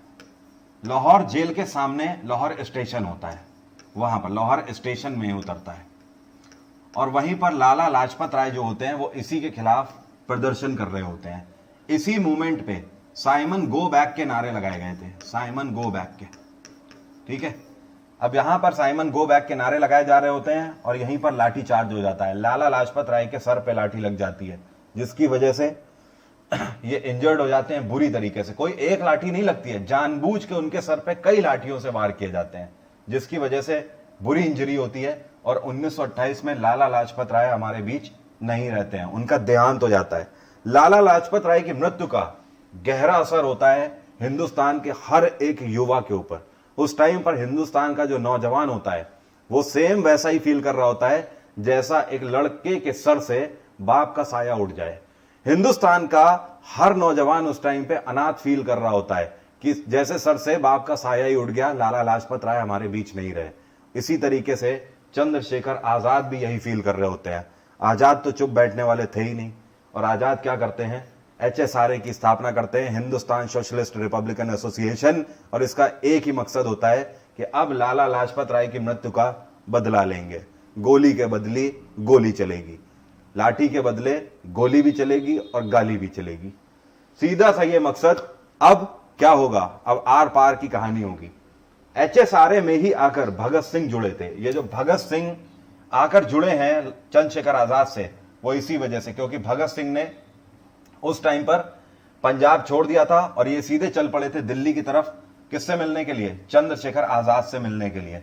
और यहीं पर आके भगत सिंह और चंद्रशेखर आजाद मिल जाते हैं और इसको एग्जीक्यूट किया जाता है। इसी को हम लोग लाहौर कॉन्स्पिरेसी के नाम से जानते हैं। और लाहौर में, लाहौर जेल के बाहर जेपी सैंडर्स को आना होता है। जेपी सैंडर्स जिसके द्वारा लाठी चलाई गई होती है, सैंडर्स को बाहर आना होता है, लेकिन आ जाते हैं पहले कोई और ऑफिसर। यहां पर 2 ऑफिसर्स को मार दिया जाता है, लेकिन जेपी सैंडर्स को गोली नहीं लगती है एक्चुअली, ठीक है। तो लाहौर जेल के, लाहौर रेलवे स्टेशन के बाहर 2 अधिकारियों को दिन दहाड़े गोली मारा जाता है। उसके बाद सब फरार हो जाते हैं, कोई भी पकड़ा नहीं जाता है। अब भैया चारों तरफ से गिरफ्तारियां हो रही होती हैं और सबसे एक ही सवाल पूछा जा रहा होता है, भगत सिंह का पता बता दो या चंद्रशेखर आजाद का पता बता दो, छोड़ देंगे। जितना बोलोगे उतना पैसा देंगे, जो इनाम बोलोगे वो इनाम देंगे, केवल भगत सिंह और चंद्रशेखर आजाद का पता बताओ। चंद्रशेखर आजाद का तो पता उनके आसपास के लोगों को भी नहीं होता था। इसी वजह से चंद्रशेखर आजाद को क्या बोलते थे, पंडित जी या बहरूपिया के नाम से जाना जाता था। इतना गजब का मेकअप करते थे कि अभी 5 मिनट पहले तुम्हारे सामने से निकले थे, 5 मिनट बाद मेकअप करके निकल जाएंगे, पहचान नहीं पाओगे। ये कंडीशन हुआ करती थी। तभी तो बोलते थे आजाद था, आजाद हूं, आजाद रहूंगा, और जीवन भर आजाद ही रहे। ब्रिटिश हुकूमत की नाक के नीचे से कब किसको छुड़ा के ले जाते थे पता नहीं कितने बार। तो इससे पहले कई क्रांतिकारियों को जेलों से छुड़ा कर ले गए थे। जेल के अंदर दिन दहाड़े कट्टा लगा के निकाल ले जाते थे अपने लोगों को, कोई उखाड़ नहीं पाता था कुछ। अंग्रेजों की नाक के नीचे से 4-4 अधिकारी सामने लग जाते थे, लेकिन बीच से कटा उठा के ऐसे निकल जाते थे ना कि वो देखते रह जाते थे, दंग रह जाते थे। बहुमुखी प्रतिभा के धनी थे और एक ऐसे व्यक्ति थे जो कि जमीन से बहुत ज्यादा जुड़े हुए थे। अपने साथ जुड़े हर एक क्रांतिकारी का ख्याल भी रखते थे, लेकिन कोई पकड़ नहीं पाया पूरी जिंदगी भर। ब्रिटिश हुकूमत को पता था ये सब कुछ रुक सकता है केवल आजाद मिल जाए तो, लेकिन आजाद कहां मिलने वाले, लोगों को पता ही नहीं था। तो लोगों के मुंह खोलने की बात क्या, क्रांतिकारियों के ऊपर सितम हो रहा था, लगातार जेलों के अंदर टॉर्चर चल रहा था, लगातार बेहिसाब डंडे बरस रहे थे, लाठियां चल रही थी, बेहिसाब जुल्म हो रहा था। सिर्फ एक ही सवाल, भगत सिंह का पता बता दो, आजाद का पता बता दो, छोड़ देंगे। कोई कुछ नहीं कर पाता है। फाइनली भगत सिंह यहां पर ये सोचते हैं कि इस टाइम पर मेरा सरेंडर करना सही होगा। अगर मैं सरेंडर इस टाइम पे कर देता हूं तो पूरे हिंदुस्तान में जो जितना भी नौजवान है इस टाइम पर मेरे साथ जुड़ जाएगा, क्योंकि अब ये वो दौर था जब भगत सिंह को पूरा हिंदुस्तान जान चुका था कि भगत सिंह ने लाला लाजपत राय की मृत्यु का बदला लिया है गोली चलाकर। चंद्रशेखर आजाद रोकते हैं, कहते हैं भगत इस देश को तुम्हारे जैसे क्रांतिकारी की जरूरत है, अभी तुम सरेंडर ना करो। लेकिन भगत सिंह सोच चुके थे, जाहिर सी बात है उनका यह सोचना था कि जब मैं सरेंडर कर दूंगा तो कुछ दिन के बाद जेल से बाहर आ जाऊंगा, लेकिन उस टाइम पर मेरे साथ हिंदुस्तान का कितना बड़ा युवा वर्ग होगा जो कि आगे चल के आजादी के लिए क्या कर सकता है, बहुत बड़ी क्रांति बहुत कम टाइम में ला सकता है। लेकिन यहां पर क्या होता है आगे सुनो। 1929 में भगत सिंह के द्वारा सरेंडर कर दिया जाता है। जब सरेंडर किया जाता है, असेंबली में लीफलेट्स और धुएं वाले बम फेंके जाते हैं और सरेंडर कर दिया जाता है। जब सरेंडर कर दिया जाता है तो इसके बाद भगत सिंह के ऊपर केस चलता है। जब केस चलता है तो देखो केस इतना बड़ा नहीं होता है। क्यों नहीं होता है? क्योंकि लाहौर कंस्पिरेसी जो हुई होती है उसके लिए किसी के पास कोई सबूत नहीं होते हैं। किसी ने भगत सिंह को देखा नहीं होता है। कोई ये बोल दे सामने से कि मैंने भगत सिंह को देखा था गोली चलाते हुए, तो जाहिर सी बात है भगत सिंह को पता था, चंद्रशेखर आजाद को पता था कि भगत सिंह को मौत की थी तो सजा होनी नहीं है। सजा जो होगी वो जेल की होगी कुछ दिनों की। क्योंकि वो किस लिए होगी? क्योंकि असेंबली में धुएं वाले बम फेंके हैं जिससे किसी की मृत्यु नहीं हुई है, इस वजह से कुछ दिन की जेल होगी। लेकिन ब्रिटिश हुकूमत तो पहले ही बौखलाई हुई बैठी होती है, एक बार भगत सिंह या आजाद हाथ लग जाए। ब्रिटिश हुकूमत आपस में ही जुडिशरी का जो पैनल होता है उनको बोल देते हैं कि ये व्यक्ति नहीं छूटना चाहिए, कुछ भी करो, सिर्फ फांसी के फंदे तक जाना चाहिए। अभी तक किसी को खबर नहीं होती है कि आगे इन लोगों की मंशा क्या है, ये लोग करने क्या वाले होते हैं। और आगे चल के धीमे धीमे केस को लंबा खींचा जाता है जानबूझ के, और लंबा खींचते खींचते एक व्यक्ति को तोड़ लिया जाता है। फिर से हिंदुस्तान को एक गद्दार मिलता है जो कि भगत सिंह के खिलाफ स्टेटमेंट दे देता है, और यहीं से भगत सिंह को फांसी की सजा सुना दी जाती है और डेट मुकर्रर करी जाती है 24 मार्च 1931। लेकिन 24 मार्च 1931 से पहले ही 23 मार्च 1931 को भगत सिंह को फांसी दे दी जाती है। एक क्वेश्चन पूछता है कि भगत सिंह को जिस दिन फांसी लगी थी उस दिन भगत सिंह कहां के राइटर की, कहां के रेवोल्यूशनरी की किताब पढ़ रहे थे? तो आपको ध्यान रखना है रशियन रेवोल्यूशनरी की किताब पढ़ रहे थे, लेनिन की किताब वो पढ़ रहे थे। ठीक है, भगत सिंह। एक क्वेश्चन और पूछता है, भगत सिंह को जब फांसी लगने जा रही थी तो उनकी किताब में कितने पन्ने बचे हुए थे जो वो पढ़ना चाहते थे? 4 पन्ने बचे हुए थे जो कि वो पढ़ना चाहते थे। ओके, जब भगत सिंह को फांसी लगने जा रही थी तो जब जेलर आता है, कहता है भगत सिंह चलो, तो भगत सिंह को पता होता है कि टाइम आ गया है, और भगत सिंह मुस्कुरा के नजर उठाते हैं और कहते हैं अगर इजाजत हो तो कुछ पन्ने बचे हुए हैं, ये पढ़ सकता हूं। तो उधर से जवाब आता है नहीं, नहीं पढ़ सकते, अभी चलना है। भगत सिंह कहते हैं ठीक है, कोई दिक्कत नहीं, किताब रखते हैं और पीछे पीछे चल देते हैं। और उसके बाद भगत सिंह, सुखदेव और राजगुरु तीनों को फांसी लगाई जाती है 23 मार्च 1931 को। हिंदुस्तान के इतिहास में यह काला दिन क्यों रहेगा हमेशा? क्योंकि 2 मार्च 1931 को भगत सिंह से मिलने के लिए हर एक को मना कर दिया जाता है। 2 मार्च 1931 को भगत सिंह की मां जब जाती हैं भगत सिंह से मिलने, तो उस टाइम पर वो भगत सिंह से बोलती हैं कि आज मुझे सिर्फ तुमसे वही वर्ड सुनने हैं, वही लफ्ज सुनने हैं जिनके लिए पूरा हिंदुस्तान तरस रहा है, और मैं तेरी मां हूं, मैं तेरे मुंह से वही शब्द सुनना चाहती हूं, मुझे तू सिर्फ वही शब्द सुना दे। तब भगत सिंह बोलते हैं इनकलाब जिंदाबाद। भगत सिंह से उनकी मां कहती हैं तू तो चला जाएगा भगत, लेकिन मैं तुझे पहचानूंगी कैसे? भगत सिंह उस टाइम पे कहते हैं तू मां है, तू पहचान लेगी मुझे, जब भी मैं आऊंगा अगली बार तो मेरे गले में एक निशान होगा, तो वो निशान देखते ही मुझे पहचान लेगी मां। वो टाइम होता है 2 मार्च का, और 2 मार्च के बाद भगत सिंह से कोई नहीं मिलता है। लेकिन डेट मुकर्रर होती है 24 मार्च की। आपको बता दूं, यहां से चंद्रशेखर आजाद को जब पता लगता है कि भगत को फांसी हो रही है, चंद्रशेखर आजाद भगत सिंह को छुड़ाने के लिए चल पड़ते हैं। कोई बड़ी बात नहीं होती, चंद्रशेखर आजाद ने सीधा प्लान बना लिया होता है कि लाहौर जेल को धुआं धुआं कर देंगे, आज लाहौर जेल बचेगा ही नहीं, और भगत सिंह को सीधे निकाल के ले जाएंगे। ये इलाहाबाद से इनको निकलना होता है और लाहौर पहुंचना होता है। इनकी ट्रेन होती है दोपहर 2 बजे की, लेकिन ये दोपहर में सुबह के 11 बजे वहां पे एल्फ्रेड पार्क था इलाहाबाद में, वहां पे जाके ये बैठते हैं, अपने एक सहभागी से मिलते हैं, अपने एक मित्र से मिलते हैं, और उसको बोलते हैं कि मैं अभी मिलकर आ रहा हूं। किससे? जवाहरलाल नेहरू से। ये जवाहरलाल नेहरू से आनंद भवन में मिलने जाते हैं, और आगे का प्लान ये होता है कि ये भगत सिंह को छुड़ा के देश के बाहर चले जाएंगे, क्योंकि इनको पता होता है भगत सिंह को छुड़ाने का मतलब है फिर पुलिस हमारे पीछे लग जाएगी, उसके लिए देश से बाहर ही निकल जाना इधर में सही है।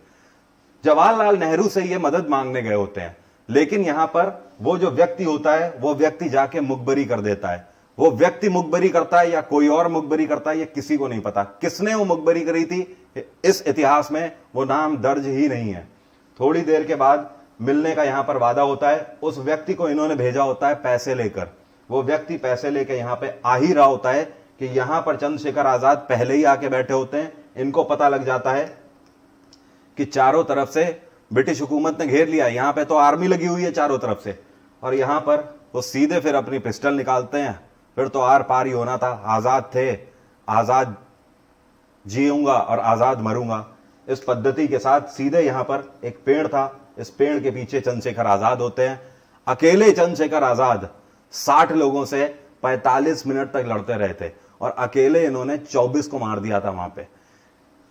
45 मिनट के बाद इतना खौफ था ब्रिटिश हुकूमत के जहन में कि दूर से इनके ऊपर लाठी कंकड़ फेंक के देख रहे थे कि कहीं जिंदा तो नहीं है अभी भी, तब जाके, और आखिरी गोली से तो अपने आप को मार ही लिया था, क्योंकि आजाद ही उन्हें जाना था।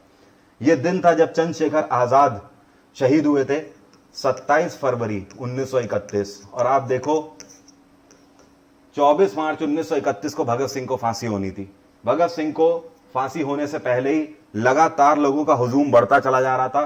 पूरे देश भर से लोग लाहौर जेल पहुंच रहे थे कि एक बार भगत सिंह से मिलना हो जाए, लेकिन कोई नहीं मिल पाया। ब्रिटिश हुकूमत को लगा ही था कि 24 मार्च को तो बहुत बड़ा बवाल हो जाएगा, 24 मार्च को कहीं ये लोग दीवारें वारें ना तोड़ दें जेल की। इसी वजह से हिंदुस्तान के ही नहीं पूरे वर्ल्ड के इतिहास में एक काला सच है कि रात में अंधेरे में किसी को फांसी दी गई। रात में सूर्योदय के बाद फांसी नहीं दिए जाने का प्रावधान है, फांसी दिन में ही दी जाती है, लेकिन रात के 8 बजे भगत सिंह, सुखदेव और राजगुरु को फांसी दी गई थी। और उसके बाद जब लोगों को पता लगता है, ये खबर बाहर पहुंचती है, थोड़ी देर में लोग गुस्से से पागल हो जाते हैं। ब्रिटिश हुकूमत कंट्रोल करने के लिए वहां पर तत्पर नहीं होती है, उनके बस का नहीं रह जाता है, बूदा उनके अंदर नहीं रह जाता है बिल्कुल भी कि हुजूम को रोक पाए। ये लोग क्या करते हैं, लाहौर जेल के पीछे के रास्ते से जाके वहीं पे पास में एक घाट के पास तीनों की लाशों को जलाने की कोशिश करते हैं, कैसे भी करके। लकड़ी गीली होती है, लाश जल नहीं रही होती है, आधी अधूरी जली हुई लाशें। हमारे तीनों शहीदों की सोच कर देखो क्या अंजाम हुआ होगा। रात का अंधेरा, लोग उनके पीछे पीछे पहुंचते हैं, तब तक ये लोग अपनी जान बचा के भाग ही रहे होते हैं कि लोग इनको भी वहां पे मार देते हैं। तब जाकर हमारे शहीदों की जो लाशें थी वो हमारे लोगों के हाथ लगी थी और उसके बाद जाके क्रियाक्रम हुआ था। वो लाशों की क्या हालत थी वो मैं बयान नहीं कर सकता, गला रौंद जाता है। ठीक है, तो ये हुआ था 23 मार्च 1931 को। इसके बाद यहां पर राउंड टेबल समिट आपके लिए इंपॉर्टेंट है। सभी लोग जुड़े हुए हैं ना, कोई दिक्कत तो नहीं है किसी को, कोई दिक्कत तो नहीं है।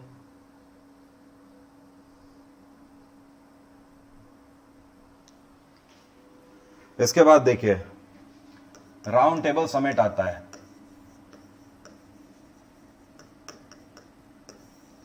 राउंड टेबल समिट जो हुआ था इसका एक ही मकसद था, कॉन्स्टिट्यूशन को लेकर आना भारत में। 1930, 1931 और 1932 3 साल 3 राउंड टेबल समिट हुए थे। 30, 31 और 32। क्वेश्चन देखो कैसे बनते हैं। 1930 में जो पहला राउंड टेबल था इसमें सबसे ज्यादा लोगों ने पार्ट लिया था, 87 लोगों ने इसमें हिस्सा लिया था। लेकिन किसने पार्ट नहीं लिया था? कांग्रेस ने यहां पर पार्ट नहीं लिया था। इसकी भी अपनी कहानी है, लेकिन इसकी कहानी मैं कभी और आपको सुनाऊंगा। ये आज सुनाऊंगा तो कवर ही नहीं होगा कुछ। इतिहास क्योंकि इतना छोटा नहीं है, बहुत बड़ा है। इसके पीछे भी अपनी ही अलग ही कहानी थी, तीनों राउंड टेबल समिट की। काफी इंटरेस्टिंग कहानी है इसके पीछे। लेकिन आपको इतना ध्यान रखना है, कांग्रेस ने इसको बायकॉट कर दिया था। तो क्वेश्चन पूछता है कांग्रेस ने किस मीटिंग को बायकॉट किया था? पहली मीटिंग को, राउंड टेबल समिट फर्स्ट को। दूसरी मीटिंग को कांग्रेस ने ज्वाइन किया था और महात्मा गांधी कांग्रेस का यहां पर फेस थे। महात्मा गांधी ने कांग्रेस को रिप्रेजेंट किया था। साथ में सरोजिनी नायडू ने भी भारत की महिलाओं को रिप्रेजेंट किया था। तीसरी मीटिंग में किसने ज्वाइन नहीं किया था? मोहम्मद अली जिन्ना ने ज्वाइन नहीं किया था। ठीक है, मोहम्मद अली जिन्ना ने ज्वाइन नहीं किया था इसको। और किसने नहीं ज्वाइन किया? कांग्रेस ने फिर नहीं ज्वाइन किया। तो मतलब कांग्रेस ने सिर्फ दूसरा वाला मीटिंग ज्वाइन किया था, 1931 वाली मीटिंग ज्वाइन करी थी, ना ही पहली ज्वाइन करी और ना ही तीसरी ज्वाइन करी थी। तीनों मीटिंग किसने ज्वाइन करी थी? B.R. अम्बेडकर ने ज्वाइन करी थी। किसने? आपसे क्वेश्चन पूछता है वो व्यक्ति जिन्होंने तीनों राउंड टेबल समिट अटेंड किए थे, B.R. अम्बेडकर। एक क्वेश्चन यहां से और बनता है कि सबसे कम लोगों ने कौन सी मीटिंग ज्वाइन करी थी? तीसरी मीटिंग। केवल 46 लोगों ने मीटिंग ज्वाइन करी थी 1932 की। ठीक है, राउंड टेबल समिट का मेन मकसद क्या था?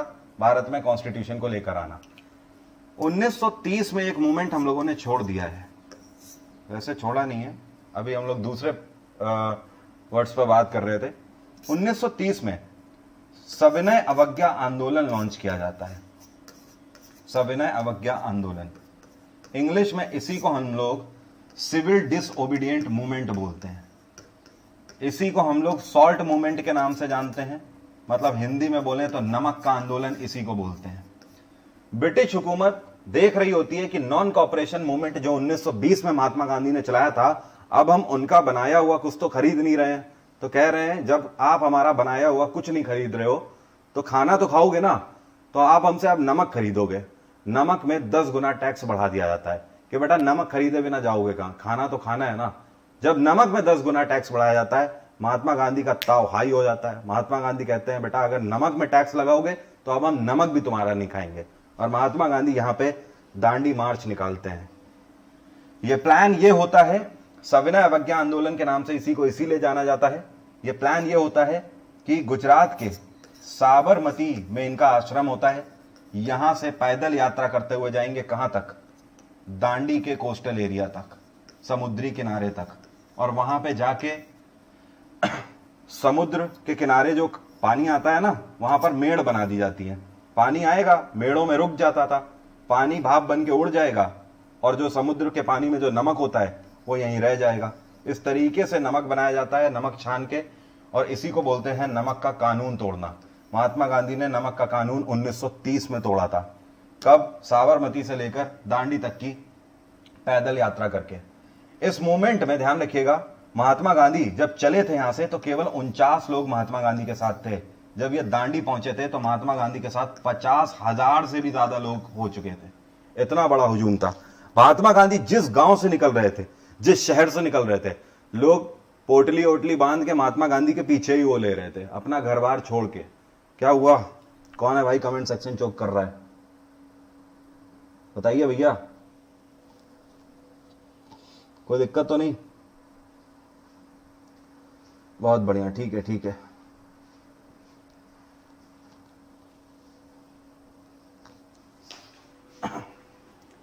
क्लियर? इसके बाद आगे बढ़ते हैं। इसके बाद जो आपको ध्यान रखना है, 1937 में एक मूवमेंट हुआ था। 1937 में इसको हम लोग बोलते हैं self rule movement. Self rule movement, ये जो सेल्फ रूल मूवमेंट है ये किसके द्वारा लॉन्च किया गया था? जवाहरलाल नेहरू के द्वारा। नेहरू ने इसको क्यों लॉन्च किया था? नेहरू का मेन मकसद था यहां पर, सेल्फ रूल मूवमेंट आपको नाम से ही समझ आ रहा है। नेहरू का कहना था कि भैया जब हिंदुस्तान के लोग ही नहीं चाहते कि आप राज करो तो फिर आप राज क्यों कर रहे हो? हिंदुस्तान की जनता जिसको चाहेगी उस पार्टी को चुन लेगी, तो एक काम करो वोटिंग करवा लो, और अगर वोटिंग करवाते हो तो पता लग जाएगा। अगर ब्रिटिश हुकूमत को चुन लेगी हिंदुस्तान की जनता तो आप रूल करो, अगर कांग्रेस को चुनती है तो कांग्रेस शासन करेगी। हिंदुस्तान में हिंदुस्तानियों का ही शासन होना चाहिए। This is called self rule movement. Election conduct कराए जाते हैं और जैसा जवाहरलाल नेहरू ने कहा होता है वैसा ही होता है। जनरल कॉन्स्टिट्यूएंसीज में जो सरकार बनती है हिंदुस्तानियों की, वो 19 जगहों पर सरकार बनती है, और मुस्लिम कॉन्स्टिट्यूएंसीज की सरकार बनती है 11 जगहों पर, ठीक है। और ब्रिटिशर्स की सरकार 5 से भी कम जगहों पर बनती है। बात आ रही है समझ? लेकिन ब्रिटिशर्स ये केवल करके देखना चाहते थे। ब्रिटिशर्स के गाल पे करारा तमाचा था ये, लेकिन उसके बाद भी थे तो बेशरम ही ना, ये ससुरे बेशरम ही थे। जब ये बेशरम थे इतने, तो क्या करेंगे? क्या आजादी दे देंगे? नहीं दी आजादी, कुछ नहीं किया। इसके बाद 1942 आपको ध्यान रखना है। 1942 में क्रिप्स मिशन भारत आया था। क्रिप्स मिशन, ये जो क्रिप्स मिशन था इसमें एक व्यक्ति आया था ब्रिटेन से जिसका नाम था सर स्टैफोर्ड क्रिप्स। काहे का सर? घंटे का सर, स्टैफोर्ड क्रिप्स। तो भैया ये जो स्टैफोर्ड क्रिप्स आया था, ये कांग्रेस के सामने क्या कहता है? ये कहता है कि क्योंकि वर्ल्ड वॉर सेकेंड स्टार्ट हो चुका था 1939 से, और 1945 तक चला था वर्ल्ड वॉर सेकेंड। अब देखो ब्रिटेन यहां पर लगातार कमजोर होता चला रहा था वर्ल्ड वॉर सेकेंड में। इनके पास मरता क्या ना करता वाली सिचुएशन थी। ये यहां पे क्या बोलते हैं? कांग्रेस से फुल सपोर्ट की डिमांड करते हैं, और इनका कहना होता है कांग्रेस से कि अगर आप हमें फुल सपोर्ट कर रहे हो अभी पे, तो इस केस में पैसे से भी सपोर्ट करो, आर्मी से भी सपोर्ट करो, हर चीज से सपोर्ट करो, भारत को जैसे ही वर्ल्ड वॉर सेकंड खत्म होगा हम आजाद कर देंगे और सत्ता तुम्हें दे देंगे। कांग्रेस बायकॉट कर देती है। ये मुस्लिम लीग के पास मनाने जाते हैं, मुस्लिम लीग भी बायकॉट कर देती है। और महात्मा गांधी इसी ऑफर को पोस्ट डेटेड चेक बोलते हैं। क्या बोलते हैं? Post dated cheque. Post dated cheque का मतलब कि भैया आगे के डेट की चेक दे रहे हो, पता नहीं पूरी हो या ना हो, या चेक बाउंस हो जाए। ये तो वही बात है, आगे हम ये कर देंगे अगर ऐसा हो जाएगा तो वाली कंडीशन क्या होती है? ये तो वही बात हो गई, नानी की मूछें होती तो दो नाना होते, लेकिन नानी की मूछें आएंगी ही क्यों? इसलिए नाना एक ही रहेंगे। तो भैया यहां पर इसी को post dated cheque Mahatma Gandhi ने बोला था। तो आपसे क्वेश्चन पूछता है, महात्मा गांधी ने किसको पोस्ट डेटेड चेक बोला था? क्रिप्स मिशन के ऑफर को। इसी को अगस्त ऑफर के नाम से भी जाना जाता है। अब ध्यान रखना, 1942 में 9 अगस्त 1942 को महात्मा गांधी ने एक मूवमेंट लॉन्च किया और इसी मूवमेंट को हम लोग क्विट इंडिया मूवमेंट के नाम से जानते हैं। क्या बोलते हैं? Quit India movement. हिंदी में भारत छोड़ो आंदोलन इसी को बोलते हैं। कहां से इसको लॉन्च किया गया था? इसको बॉम्बे से लॉन्च किया गया था महात्मा गांधी के द्वारा। ठीक है। और इसी के दौरान महात्मा गांधी ने एक नारा दिया था, एक स्लोगन दिया था, डू और डाई। डू और डाई। ठीक है, जिसको हिंदी में बोलते हैं करो या मरो। ठीक है, ये नारा महात्मा गांधी ने क्विट इंडिया मूवमेंट के दौरान दिया था। आपको पता है क्विट इंडिया मूवमेंट पूरे देश भर में लगभग चलाया गया था, लेकिन हिंदुस्तान में नॉर्थ इंडिया में कुछ खास ज्यादा तरीके से चलाया गया था। बढ़ चढ़ के इसमें लोगों ने हिस्सा लिया था। पूरे हिंदुस्तान में क्विट इंडिया मूवमेंट के दौरान कितने लोगों की गिरफ्तारी हुई थी? 60,000 लोगों की गिरफ्तारी हुई थी करीब। ये आंकड़ा जल्दी किसी को याद नहीं रहता है। लोगों को सिर्फ ये लगता है कि क्विट इंडिया मूवमेंट चला और आजादी मिल गई। नहीं, पूरे हिंदुस्तान भर में 60,000 से ज्यादा लोगों की गिरफ्तारी हुई। कितने लोग मारे गए? 10,000 लोग मारे गए थे। 10,000 प्लस के करीब लोग केवल मार दिए गए थे ब्रिटिश हुकूमत के खिलाफ। कुछ गोलियों से, कुछ लाठी चार्ज में, तब जाके आजादी मिली थी। यहां पर एक चीज और ध्यान रखना, सुभाष चंद्र बोस ने कांग्रेस कब छोड़ी थी? 1939 में। क्योंकि सुभाष चंद्र बोस का जो विजन था, महात्मा गांधी उससे सहमत नहीं थे। सुभाष चंद्र बोस का कहना था कि हमें ब्रिटिश हुकूमत के साथ अब बातचीत नहीं करनी चाहिए, यही सही टाइम है कि हमें उठ के खड़े हो जाना चाहिए और लाल किले में अपना झंडा फहरा देना चाहिए, क्योंकि ब्रिटिश हुकूमत की पावर अब कम हो रही है। महात्मा गांधी का कहना था कि जब दुश्मन कमजोर हो तो उस पर वार नहीं करते। दुश्मन अगर कमजोर है तो ये उसका टाइम है, हम बाद में अपनी डिमांड रखेंगे, अभी ब्रिटेन खुद परेशान है। इसके चलते सुभाष चंद्र बोस ने कांग्रेस से रिजाइन किया और अपनी खुद की पार्टी बनाई, जिसको ऑल इंडिया फॉरवर्ड ब्लॉक के नाम से जाना जाता है। इसकी स्थापना वेस्ट बंगाल में कोलकाता के अंदर करी गई थी। नेताजी ने इसकी स्थापना करी थी। नेताजी की अपनी कहानी है, वो कहानी इसमें पूरी नहीं हो सकती इस सेशन में। नेताजी की बात ही अलग थी। खैर, इसके बाद इन्होंने 1942 में आजाद हिंद फौज की कमान संभाली थी। ये बाहर चले गए थे भारत से, काफी लंबी जर्नी इन्होंने कवर करी। सिंगापुर और म्यांमार की तरफ इन्होंने जाके वहां पर आजाद हिंद फौज को रिफॉर्म किया और आगे बढ़ाया। आजाद हिंद फौज के रियल फाउंडर के नाम से जाने जाते हैं। और 1943 में इन्होंने रानी लक्ष्मीबाई रेजिमेंट की स्थापना करी। दुनिया की पहली ऐसी रेजिमेंट थी जिसमें महिलाओं को शामिल किया गया था आर्मी में। ठीक है, और ये जो रानी लक्ष्मीबाई रेजिमेंट की स्थापना इन्होंने करी थी, ये किस देश की मदद से करी थी? कई बार क्वेश्चन ये भी पूछ देता है। इसमें जापान ने साथ दिया था। हालांकि जापान आगे चल के पीछे हट गया था। जापान ने आगे जाके हमारी मदद नहीं करी थी। इन्होंने जो वादा किया था वो इन्होंने वादा खिलाफी बाद में कर दी थी, लेकिन तब तक ये मदद हमारी कर रहे थे जब तक रानी लक्ष्मीबाई रेजिमेंट की स्थापना हुई थी। 1922 के बाद सीधे आपको ध्यान रखना है, 45 में वर्ल्ड वॉर सेकेंड खत्म होता है। यूनाइटेड नेशंस की स्थापना करी जाती है। ब्रिटेन को अपनी इमेज की चिंता अब हो रही होती है, और फाइनली किसी को गुलाम बना के तो आप अपनी इमेज बना नहीं पाओगे। फाइनली भारत में आता है cabinet mission. Cabinet mission, cabinet mission के साथ 3 अधिकारी आते हैं यहां पर। एक का नाम होता है पथिक लॉरेंस। पथिक लॉरेंस। दूसरे का नाम होता है एवी अलेक्जेंडर। एवी अलेक्जेंडर। और तीसरे का नाम होता है स्टैफोर्ड क्रिप्स। स्टैफोर्ड क्रिप्स, ये वही पगला था जो 1942 में आया था, जो अगस्त ऑफर लेकर आया था, जिसने कहा था। ठीक है, तो स्टैफोर्ड क्रिप्स, एवी अलेक्जेंडर और पथिक लॉरेंस, तीनों आते हैं, जिसमें से पथिक लॉरेंस हेड थे इसके। और फाइनली यहां पे आके अनाउंसमेंट किया जाता है कि हम भारत को आजाद कर रहे हैं। उधर से 1947 फरवरी में यह अनाउंस कर दिया जाता है ब्रिटेन के प्रधानमंत्री क्लेमेंट एटली के द्वारा कि हम भारत को 30 जून 1947 से पहले आजाद कर देंगे। और यही होता है, 30 जून से पहले ही 3 जून को अनाउंसमेंट कर दिया जाता है। लेकिन इसके तहत लॉर्ड वॉवेल को हटा के माउंट बेटन को भारत का वायसराय बनाया जाता है। आपसे क्वेश्चन पूछता है उस टाइम पर वायसराय कौन था, या फिर किसको भारत को आजाद करने की कमान दी गई थी? माउंट बेटन को। माउंट बेटन भारत में कितने महीनों तक रहा था? यह भारत में 18 महीनों तक रहा था। बाद में इसकी भी हत्या हुई थी। तो माउंट बेटन ने माउंट बेटन प्लान बनाया था, और इसी के प्लान के तहत यह होना था कि एक नए राष्ट्र को बनाया जाएगा, जिसका नाम क्या होगा? पाकिस्तान। इसके पीछे काफी स्टोरीज है, वो सब मैं आपको प्लस में पढ़ाता हूं। कभी मुलाकात अगर होगी तो प्लस में इतना टाइम होता है, वहां पर मैं बहुत काफी विस्तार में पढ़ाता हूं। तो ये बात थी। 1947 तक के जितने क्वेश्चन आपके मेन बन सकते थे वो मैंने कवर करने की कोशिश करी है। कुछ छूट गया हो तो उसके लिए माफी चाहता हूं।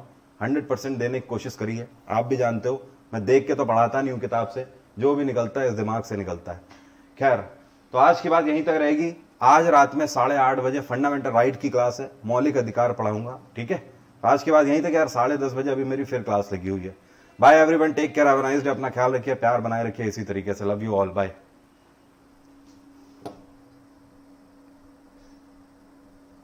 कोई दिक्कत तो नहीं? अरे हाँ, एक चीज और ध्यान रखो, एक चीज आप लोग और ध्यान रखो। क्या बोलते हैं, आज शाम को 5 बजे, कल रात का वीडियो देखो जिसमें मैं आपको अनाउंस करने आया था कि मैं सुबह क्लास लूंगा, कल शाम को नहीं ले पाया था। वहां पे मैंने आपको बताया था आज शाम को 5 बजे 5 PM मेरी स्पेशल क्लास है करंट अफेयर की। जो लोग पढ़ना चाहते हैं आ जाना, करंट अफेयर की क्लास पढ़ना। ये कहाँ हो रही है? अनअकैडमी में हो रही है। फ्री स्पेशल क्लास है, बिल्कुल फ्री है, आप लोग इसको पढ़ सकते हो। इसका लिंक उसी वीडियो, शाम वाले वीडियो के डिस्क्रिप्शन में है, ठीक है? तो वहां से देख लेना। अनलॉक कोड मांगेगा, तो अनलॉक कोड डाल देना वरुण 777, इससे आपकी क्लास खुल जाएगी। हमेशा आपको अनअकैडमी पे जब भी मेरी क्लास देखनी हो तो वरुण 777 डालना, आपकी क्लास खुल जाएगी, ठीक है? मेरा अनअकैडमी में एक स्टैटिक जीके का भी कोर्स आने वाला है, आप लोग इसको ज्वाइन कर सकते हो, लेकिन ये पेड है, इसके लिए सब्सक्रिप्शन लेना पड़ेगा। इस कोड को लगाओगे तो 10% का डिस्काउंट आपको मिल जाएगा, या फिर आप फुल कोर्स भी मेरा जीएस का ले सकते हो अनअकैडमी पर, ठीक है? आज की बात यहीं तक रहेगी। बाकी शाम को यूट्यूब पे फिर मुलाकात होगी 8:30 बजे, 8:30 PM शार्प आज मुलाकात होगी। फंडामेंटल राइट, मौलिक अधिकार आपको पता लगेंगे कि हमारे संविधान के तहत हमारे क्या क्या अधिकार है, ठीक है?